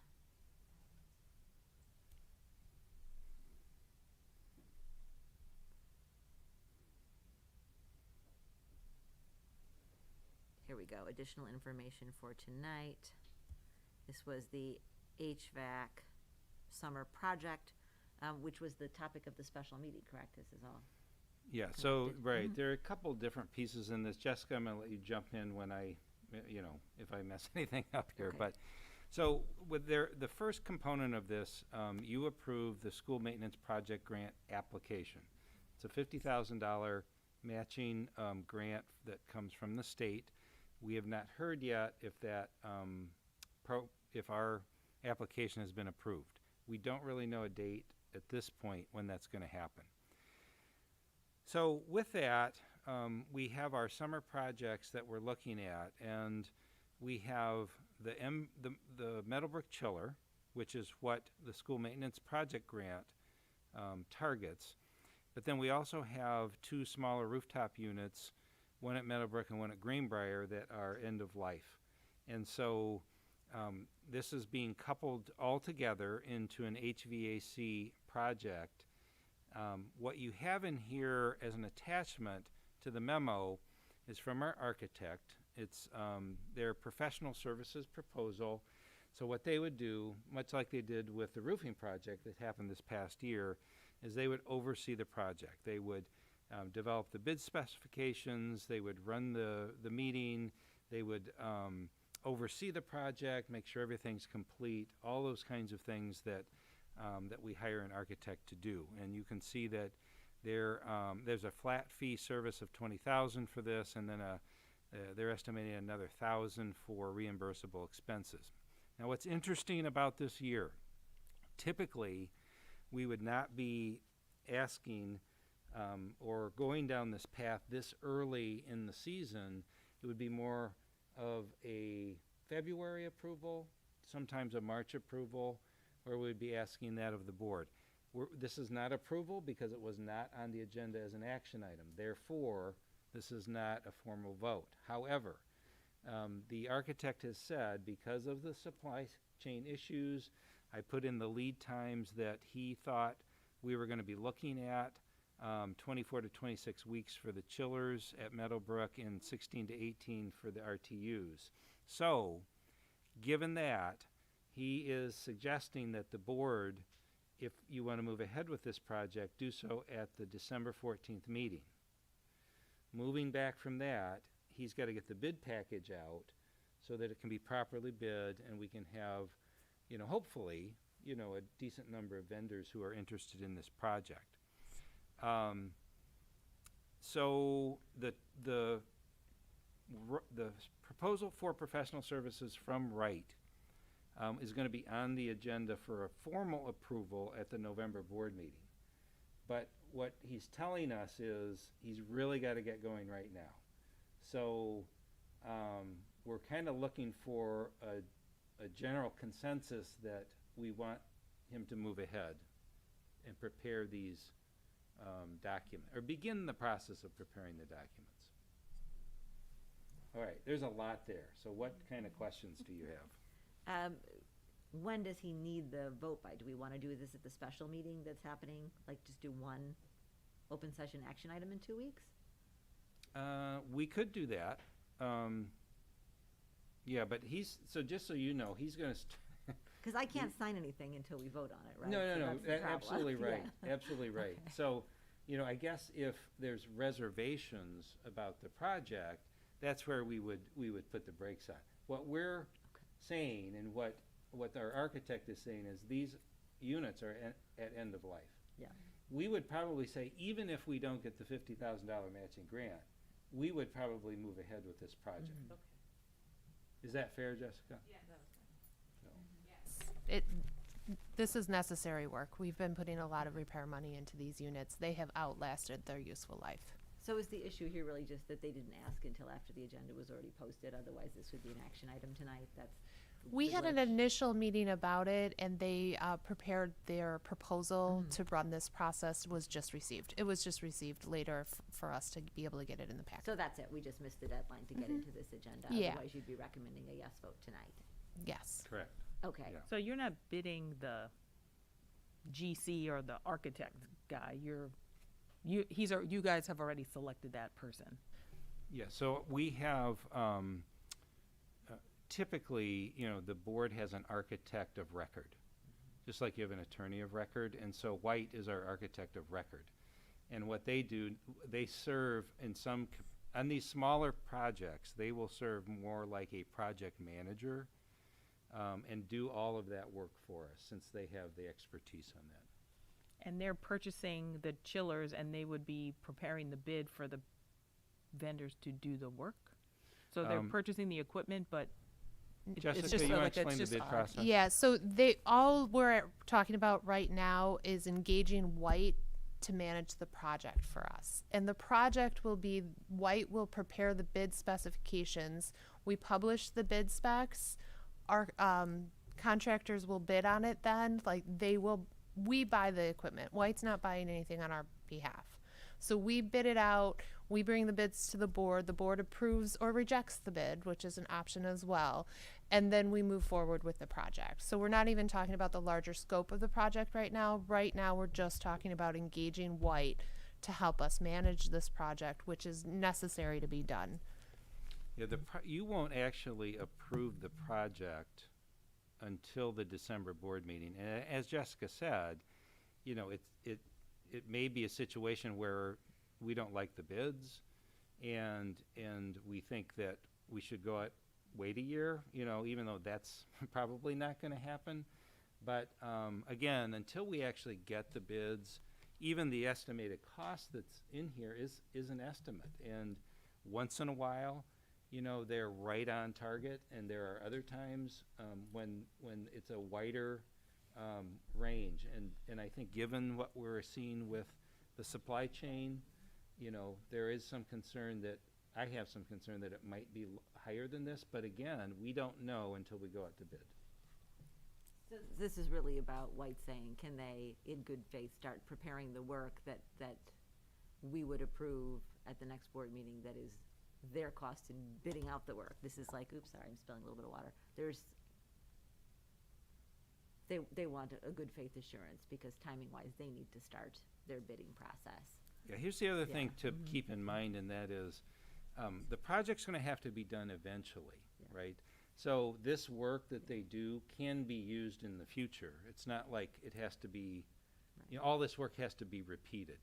The work that they do can be leveraged for future use. Yeah. I don't want to make too much of this. They're the ones assuming the risk here because they're going to go before we can sign their letter. So they understand they're assuming that risk. They asked that we discuss it tonight and make sure like we're all on board with the HVAC work needs to be done. We need an architect to help us with this project. Yeah. So it's our intention to do that, and we know already what their fees will be to do this process, whether we proceed with the actual work or not. So does everybody feel comfortable with essentially what they're saying, that we're timing-wise going to let this start and we're going to then officially sign off on it, barring some massive change in the next 2 weeks? I just got one question. I understand everything that's going on. I don't have any problem with, you Yeah. know, letting them move forward. But out of curiosity, you're talking about using an architecture firm as project management. The people that we have in buildings and grounds who work for the district, they're not the right people to do this? I'm asking because I really don't know. The No, project because management of point of the, view. well, Do we have internal staff that would be able It's to a do that? high level of expertise that's required. They'll have an HVAC specialist and specific engineers that will help write the specs. So our team will work with the architect to make sure it's on track as well. So we have some internal control over that, but the higher level that the architect brings to the table for this is necessary. yeah, and I think the other way to look at this is along with that, the cost of the project. So the higher the cost, the more likely we are going to need someone who's going to have deeper expertise than we have internally. Yeah. Okay, so there's no action item here, but let them know that we will add this to the agenda as one open session item for the 9th, so that they know that we're moving expeditiously to get to the appropriate action item. Does that work for everyone? All right. Great. So special added item checked. Legislation, the lunch is since the last meeting, right? I can't remember if we talked about the lunch that you went to at the last meeting or not. When were we timing-wise on that? Okay, so if that's already covered, then I could we don't be have to- wrong though. I'm not sure if I did or not. I'd have to look back at the notes. It's okay. If you're not, honestly, on the legislation side, it's all maps. All the talk is maps right now, and the representation for our district may shift as a result of the new maps, and those are still in the works. So we'll report back next time, and it will be a matter of then who we and our associations like Ed Red are liaising with may shift a little bit. Any other legislative side things anybody wants to flag? Okay. Policy. Policy, okay. Matt and I met with Larry to go through all of these lovely policy changes. Just for new board members, you know, the way policy changes get triggered is by either new legislation or the decisions of court cases. And they also go through and read through policies that are over 5 years old. So then they go through and refresh stuff. Press sends it to us. That's an organization that kind of watches out for overall Illinois policy. They send it to us, we look at our policy, and we determine what needs to change. Almost everything in the policy documents is trying to come into alignment with some of the changes relative to COVID, or, you know, there's just vernacular changes and things like that. So rather than go through all of the policies, I guess I would just, Matt and I were good with what's in the packet. If there's anything that anybody would like to pull out and discuss, now would be the time to do that. I'm going to take that as I think you're good. It's just first reading tonight, Right. so we don't need any approvals on that. If anybody comes up with any thoughts later on any of the changes, we'll have a second opportunity to take a look at those at the next board meeting. Yeah, and you can also send it to Matt or me to take a look at as well. Anything to add, Matt? Sorry, I didn't. No, and we had come up with a few questions in there that we weren't sure about. Dr. Hewitt followed up with me on one of the questions around the language, the legal language around technology resources, and there were a couple things of that nature that were really super semantic, but there wasn't anything material that I think we wasn't addressed. And council's always available for us. Right. So moving on, the other thing that the policy group was asked to take a look at are the ISB resolutions. And we took a look at those. In the past, we have, you know, picked out a couple of issues that we have heard about in the community and voted on those. Matt and I flagged as ones that we had heard about in the community. Number 2 to vote no on, and that is the Student Safety and Protection Plan. It would allow guns in the school. Number 5, we talked about it's a remote virtual school board open meetings, and we talked about the fact that that might help accessibility for parents with children or other people who have a hard time actually coming into a school board meeting, that we thought it would be, while it's nice to have everybody in the same room and be able to collaborate, that it might provide more access to various school board candidates. Number 9, to vote no on, and that was one that we had also received some community discussion about, and it was related to some recent legislation. And then number 15 was the other one we had heard about, which is the child safe gun storage, and it's encouraging safe gun storage so that hopefully those guns remain out of our school. So those were the ones that we talked about, and then the reaffirmation, the ones listed there, that the reaffirmation of existing positions, we felt comfortable reaffirming those as well.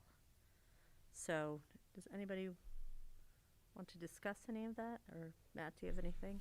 When we were having the discussions, I mean, as we went through those 4, there was a lot of agreement, but I know at least one particular one on number 5, there was an interesting discussion about the remote virtual sessions. This is something that obviously during the emergency orders, was allowed by governor's order, that we could do these things virtually, and normally that wouldn't be the case. And that a lot of discussion we had in our smaller session was around the idea that we want to have that flexibility.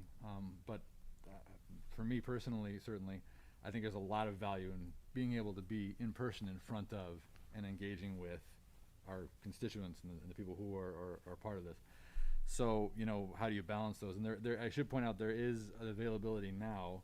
I think Larry, the way you said it was that as long as you have a physical quorum present, so if 4 people were here, but if 1 or 2 people had to be out, they could be virtual. Only for business travel. For there was a list of reasons. There was business travel, there was family emergency, and there was a third one. And now I apologize, I can't remember what it was. We looked up the rule. So there are some exigencies allowed in there, but it's not a broad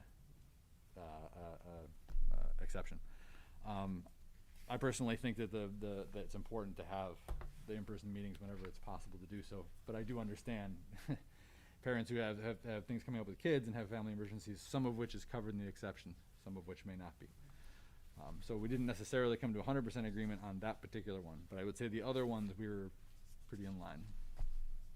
I would be curious to hear the rest of the board if people have had a chance to take a look at those and had any thoughts on them.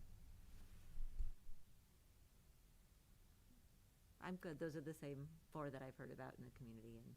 And for those who haven't seen the delegate assembly before, this is a giant boardroom, and Matt, as our physical delegate, will literally go and raise the paddle for us. So, Yeah, and just to be clear, basically what we're at by voting for these, what we're doing is we're registering where we stand in terms of what we want IASB to lobby on our behalf for. So this isn't like a guarantee. Like if it passes IASB, doesn't mean it happens. It just means that that's what they take as their marching orders for lobbying efforts. Does that mean then that we could make our own rule related to the presence of board members at meetings or No, virtual. unfortunately, that's the problem. Right now, the way the statute's written, unless you fit into these very specific narrow categories, we're stuck. We don't have the authority to do it. And so it's this tension, like Matt was identifying, between do we loosen the statute because we trust most board members will err on the side of physical presence if at all possible, or do we keep it stricter?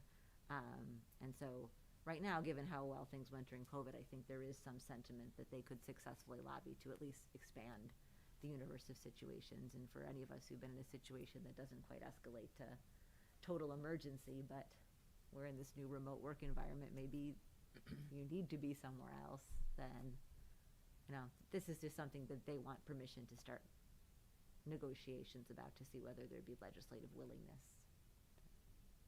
No promise it'll happen, but it can't happen at our level. It's got to have statutory change. No, I guess, so whatever ISB, like, whatever all the various school boards vote on to say whether they should lobby for it or not, Right. assuming that everyone votes for it, that's not what makes the rule. It's if they Exactly. lobby and it passes and it becomes a governor's order or something like this. Statute, Or actually. What statute. this is about statutes. This is very aspirational. But it's important that we, on issues that matter to our community, show up and express those aspirations. So Yeah, from a as an example, Yeah. Whenever the legislature comes up with a Yeah. bill, it could say you shall, meaning Yeah. boards of education shall, or sometimes it may say you may. Mm-hmm. And you never know what the final, version is going to be. And so it's more of a global kind of, is it something that, we want to support? And then that final form is always worked out. And sometimes it works to one way or the other. Yeah, these limitations have been frustrating.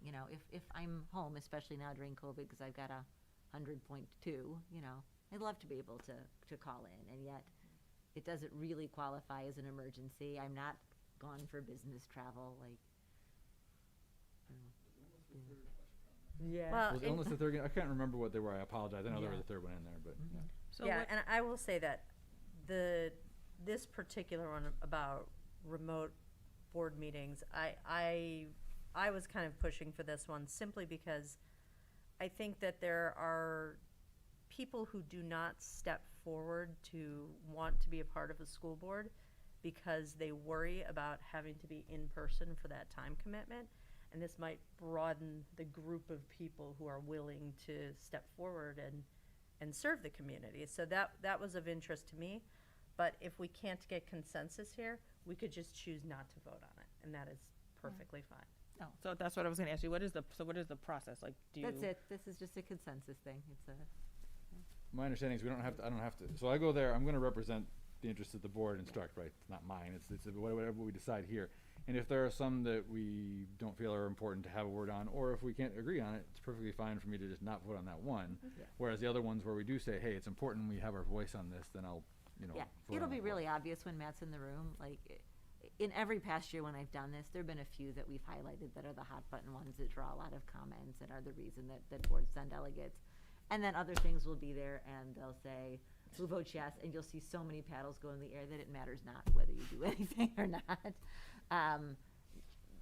Very rarely does anything come down to single digit of paddles, and yet one of these gun-related ones did several years back, and it's what caused this sort of surge in boards saying, we can't just sit back and have this happen because our professional association can't be lobbying for things because, enough boards didn't take the time to send somebody to the Hilton.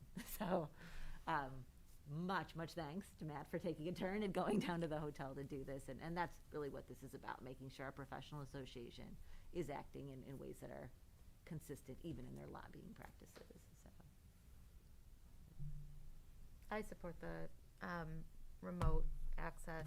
I think that we could certainly have board guidelines that promote in-person meetings, but given the state of affairs and going forward, I think it certainly is a trend, and the flexibility that it will potentially allow us, I think would be beneficial to our members and future board members. So I would support that. I've talked to people who are parents in the district who are like inconsistent shift workers, like medical professionals or firefighters or people like that who've said to me, you know, I'd be interested in this, but I can't guarantee when my shift, or it's my spouse who's got the erratic shift like that, and what happens if they're called in, and I wouldn't want to be the kind of board member who was flaking at the last minute because of that, and like that has some appeal to me, making this more available. So, and it sounds like Matt is already in the smaller policy discussion rolled with it. So unless there are any other policies people want to highlight, I think we can call this one also a consensus and good wishes at the hotel and keep moving.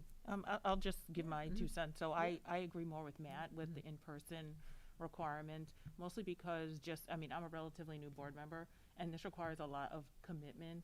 And, you know, we live in a world where there's multiple distractions, and you can't be multitasking where you're doing these meetings. You have to, you have to prepare for them. You have to be present. And, I would say to err on the side of, even just how many times we've been here in person, we've always had, not more than one person missing from every meeting. So, and you guys did it, before COVID. So I would say, yeah, I know there's a consensus for it, but that's just my own two cents. Fairmount, I don't think our board is looking to change our practices, even if this passes, and even if they levy, and even if the statute changes. I don't think there's any interest in particular on our board in changing our expectation of the seriousness of it. Like I was saying, it was really more I had a fever once, and it wasn't for this, it was for a nonprofit board meeting, but it stunk to be in the fever position and just to be kind of knocked out of the loop by that. So let's see what happens, with the paddle raise, and Matt will report back. And Well, just to be clear, when you say we'll see what happens with the paddle raise, I think for the other ones are clear, but are you saying that, okay, should we take a vote here? What are we doing? Or are we leaving this alone? This is I'm not a still voting clear. thing. There's no action item. I would encourage you to vote as we've just offered consensus on those four, and then read the room on the rest of what's going on. I mean, there isn't really any other way to deal with this. You can simply abstain if it's not relevant, and it's almost certainly to be. Well, I mean, on the one we just discussed, that margins. sounds like we don't have consensus. I'm going with the consensus for remote access to meetings. Okay, so I need to understand the definition of what we're saying here. So since if there are 4 people who are saying yes to, or do adopt, I'm sorry, wait, I gotta get the language right. The yes to do adopt on 5, so there's 4, is it?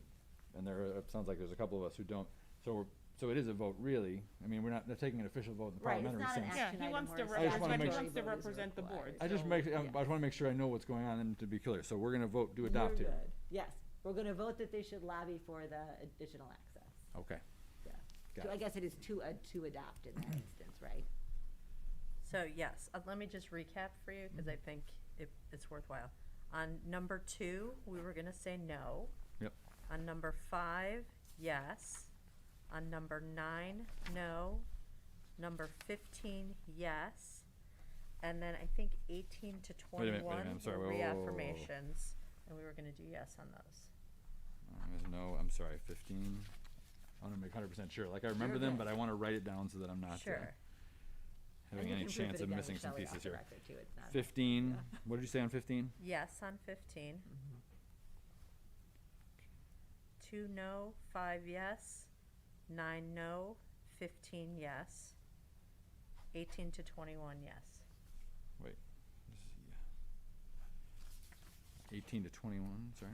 Yep, those are just the reaffirmations. Oh, It's right, the right, stuff right, that right, they every year. I didn't know if we they're were like- going to vote on those or. Okay, but those are all yes.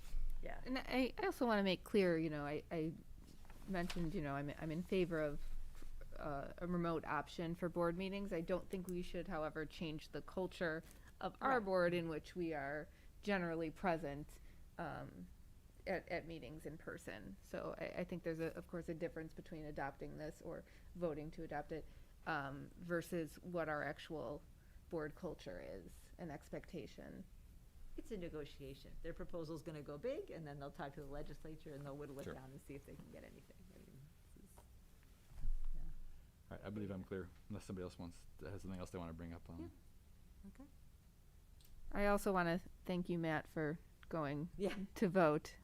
I think Problem. the hardest part of being the representative is the actual travel To the hotel. I to the appreciate hotel. So passing the paddle to you on yeah, this so one. thank you, Matt, for No, doing that. No problem. All right, I think that's it for policy. Thank you guys. That I know that committee is always sort of a heavy lift, so much appreciation for wading through all of that content. Well, I have to tell you, I Yeah. was told that this was the small packet, so you get ready for more. Okay, communication, Terry. Well, good evening. A fairly short report tonight. Just wanted to mention that now that we have completed the surveys with the superintendent, I'd like to push out a very short, quick one to the parents relating to the effectiveness of our website and mobile app, and to seek some opinions of where we're at. Why people use it, if they like it, what they know about it, just some quick questions that I'll push out just through the principal newsletter, and then a couple of individual emails, because that seems to get more reaction. And I'll use that to just refine our marketing of the app, as well as any possible refinements with the website and so on. Terrific. The Update 28 newsletter is in progress and should be ready for print in just a week or so. I outlined the articles that will be included in the report. This year's Winter Sings will be virtual, so I'm going to help the schools record those and get them on the websites.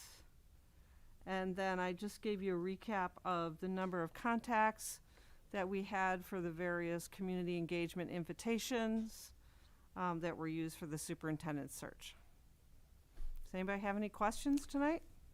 Terry, circling back to the app, just in speaking with some people informally, I think it might be helpful to distinguish that there are two apps now, the District 28 app and also then the paperless PTO app. I think Okay. some are Confused. and think they're one and the same, and say, oh, I do have the app, but they don't. They have the paperless PTO app. Okay, great point. Thank you.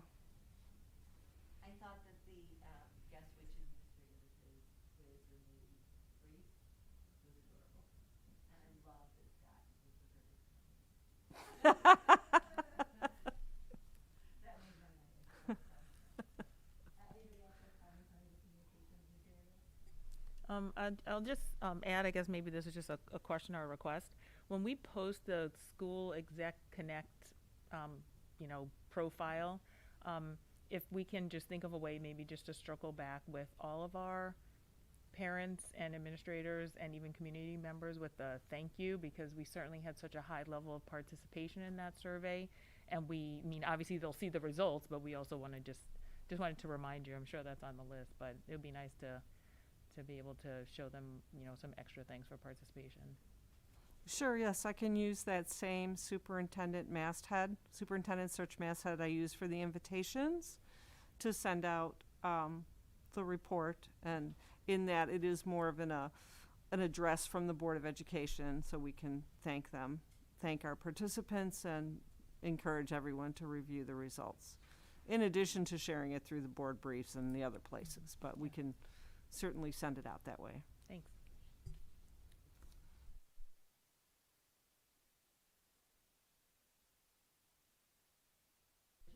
All right, just a couple of things I want to highlight from the report, the board brief.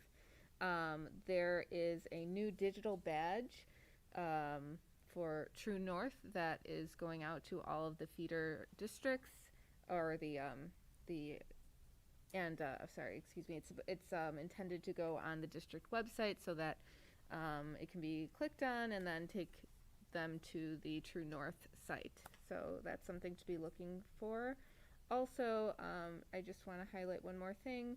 There are True North is offering scholarships for those seeking special ed degrees. So those in the district that may be teacher assistants who are interested in obtaining a degree, that is something that is available, and the deadline is near the end of the month. So coming up, something to highlight. And that's it beyond the report. Is that something that we should highlight to the staff? So it's in the True North board brief, which goes out to them. I just wanted to highlight it yet again. So the True North board brief goes out to all the teachers. I don't think it does. Oh, it does not. But- Okay. But we can put something out. Oh, to the staff. see. Yeah. Okay. Thank you, Deshaun.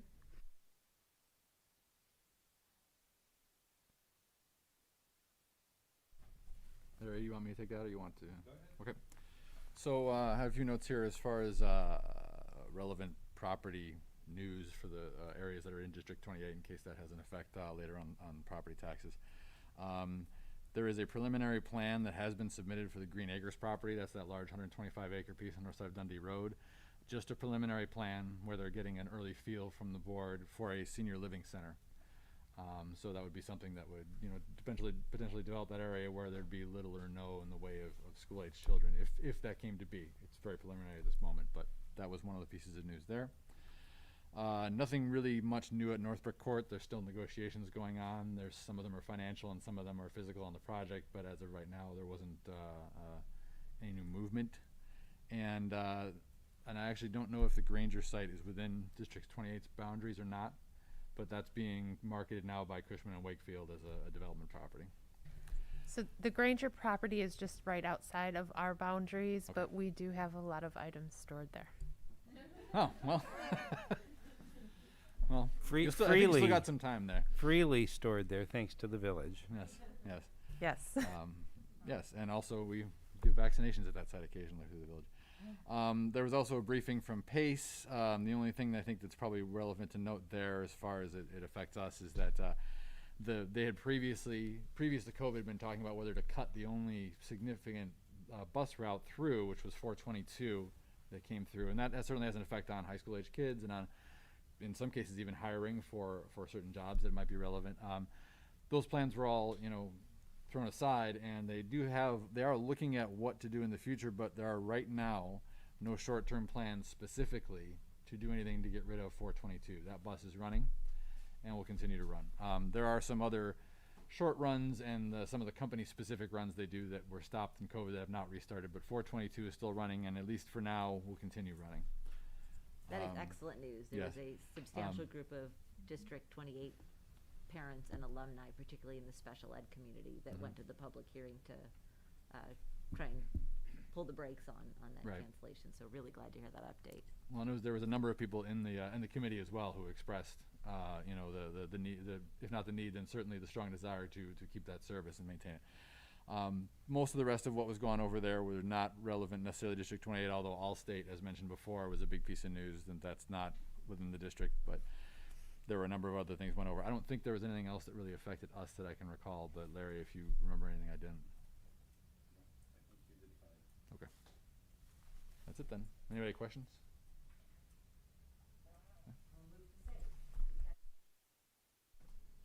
Myself and Jen.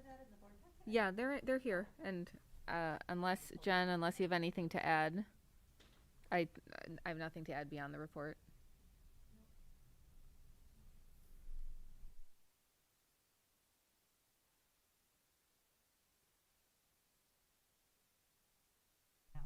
Sure. So, as you know, the Village of Northbrook has adopted their climate action plan. They've asked for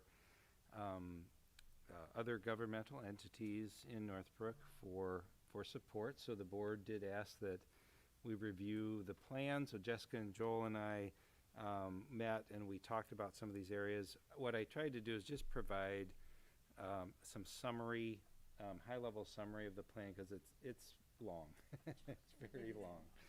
Very comprehensive, upwards of 200 different action items. And then what I did is just tried to pull out, for our reference, things that might affect District 28. Something as simple as, try to purchase, instead of gas-powered snow blowers, electric snow blowers, right, as an example. But I obviously not going to go through all of these in the end. It just remains to be seen what would be, if there are high impact areas, sometimes, a village may make some laws, and in which case businesses and residents may just have to comply with them. And there are other situations where they may have some aspirational goals, and then the board, may want to tie into those wherever we can. So just so you know, this is on our radar. We actually are going to purchase, I told Joel to purchase a battery-powered snowblower. Like, let's try this out. Let's see, if we ever have a snow, are these things going to work for us or not? And so we're going to start going down that path. And then if so, if something needs to be changed out, we will have at least tested that. That's just a small example, but certainly we'll look through this and see if there are other areas that we might be able to support as we move forward. Then the motion, let's see if we can go.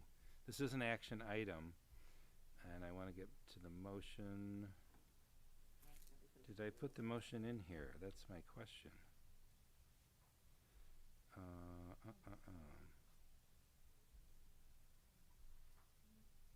But this is aspirational, correct, Larry? These are goals. Yeah, so it's at the very bottom. Yeah.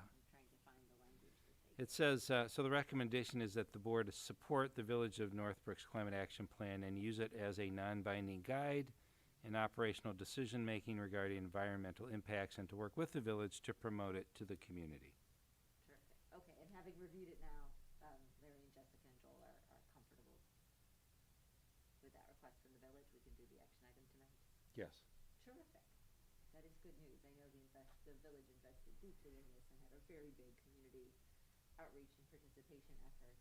And I appreciate you guys with everything else that's been going on, having taken the time to review it in detail, so that not just are we, sort of showing our support for the effort, but like you're saying, actually demoing some of these ideas now and being part of effectuating the changes. So many, many thanks to you from, both our requesters at the village for this support, President Ciesla and Tessa Murray, and any questions from the board?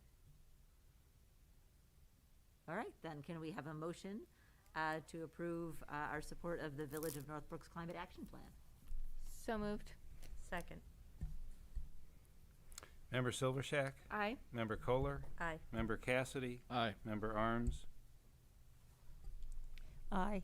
Member Gallinson? Aye. And President Katzmal? Aye. Absent Member Giancarlo? Terrific. And will you communicate that back to the village president and the sustainability officer? Yes. Terrific. Thanks so much. The only items left on our agenda now are the closed session and a possible action item regarding dismissal of support staff. Let's go ahead and do the motion for closed session first, and then we'll. Oh, Tracy, I have an Yes. open session. I'm sorry. There's one more new business. One more new business. Let's back up. I apologize. I just wanted to make the board aware that the next substantive board meeting is the week of Thanksgiving, and I will not be there, and I just The wanted travel, yes. to take Good call, Jen. a poll to make sure that there was A quorum. Quorum. I will not be present either. Travel or no travel? So we need 4, right? Everybody else who's here? I'll be present. I'll be present. And I am, so I need to talk to Shweta. Shweta to see whether or not she will be traveling or not for Thanksgiving. If she is not traveling, then we will reschedule the meeting. So that's happened once, I think, in the 6 years. Correct, if she is traveling, excuse me, if she is traveling, Yeah. then we will simply reschedule the meeting. If she's not, we'll do the meeting and we'll keep the agenda light so that Jessica can pay her bills and whatnot. So. We must Thank you. keep the bus moving, right? So Thank you. hopefully we have the 4th and we can do the necessary business. But this is, again, why the remote access could be helpful for Thanksgiving travel. So terrific. Okay. Any other new business? Okay, can I grab from you the closed session motion? Or actually, I can look it out on Michelle's. Otherwise, I gotta pull it up on my tiny screen again. Oh, you do, terrific. All right, so I'm requesting a motion for the board to go into closed session for the purpose of the appointment, employment, compensation, discipline, performance, or dismissal of specific employees or of the public body or legal counsel for the public body, including hearing testimony on a complaint lodged against an employee of the public body or against legal counsel for the public body to determine its validity as authorized by statute. Do we have a motion? So moved. Second. Thank you. Okay. Member Cassidy? Aye. Member Arms? Aye. Member Gallinson? Aye. Member Kohler? Aye. Member Silvershack? Aye. President Katzmull? Aye. Absent Member Giancarlo. Okay, terrific. So before we go into closed session, typically we have no items on the agenda after that, and so we conclude the feed in the interest of efficiency and letting our excellent tech team go home. There is one item on the after the closed session agenda tonight. That item would be dismissal of support staff. Should we decide to take that action, it will be reported out in the meeting minutes, so people would see whether action was taken or not, and if so, what the action might be. But because that is the only action item, and because it is a personnel issue where there would be no open session discussion of personnel matters, I'm still going to go ahead and conclude the live feed and direct people to the minutes should they wish to see the status of that vote. So with that, I'm going to go ahead at 9:26 p.m., thank our technical staff, and sign off for the evening. Thank you.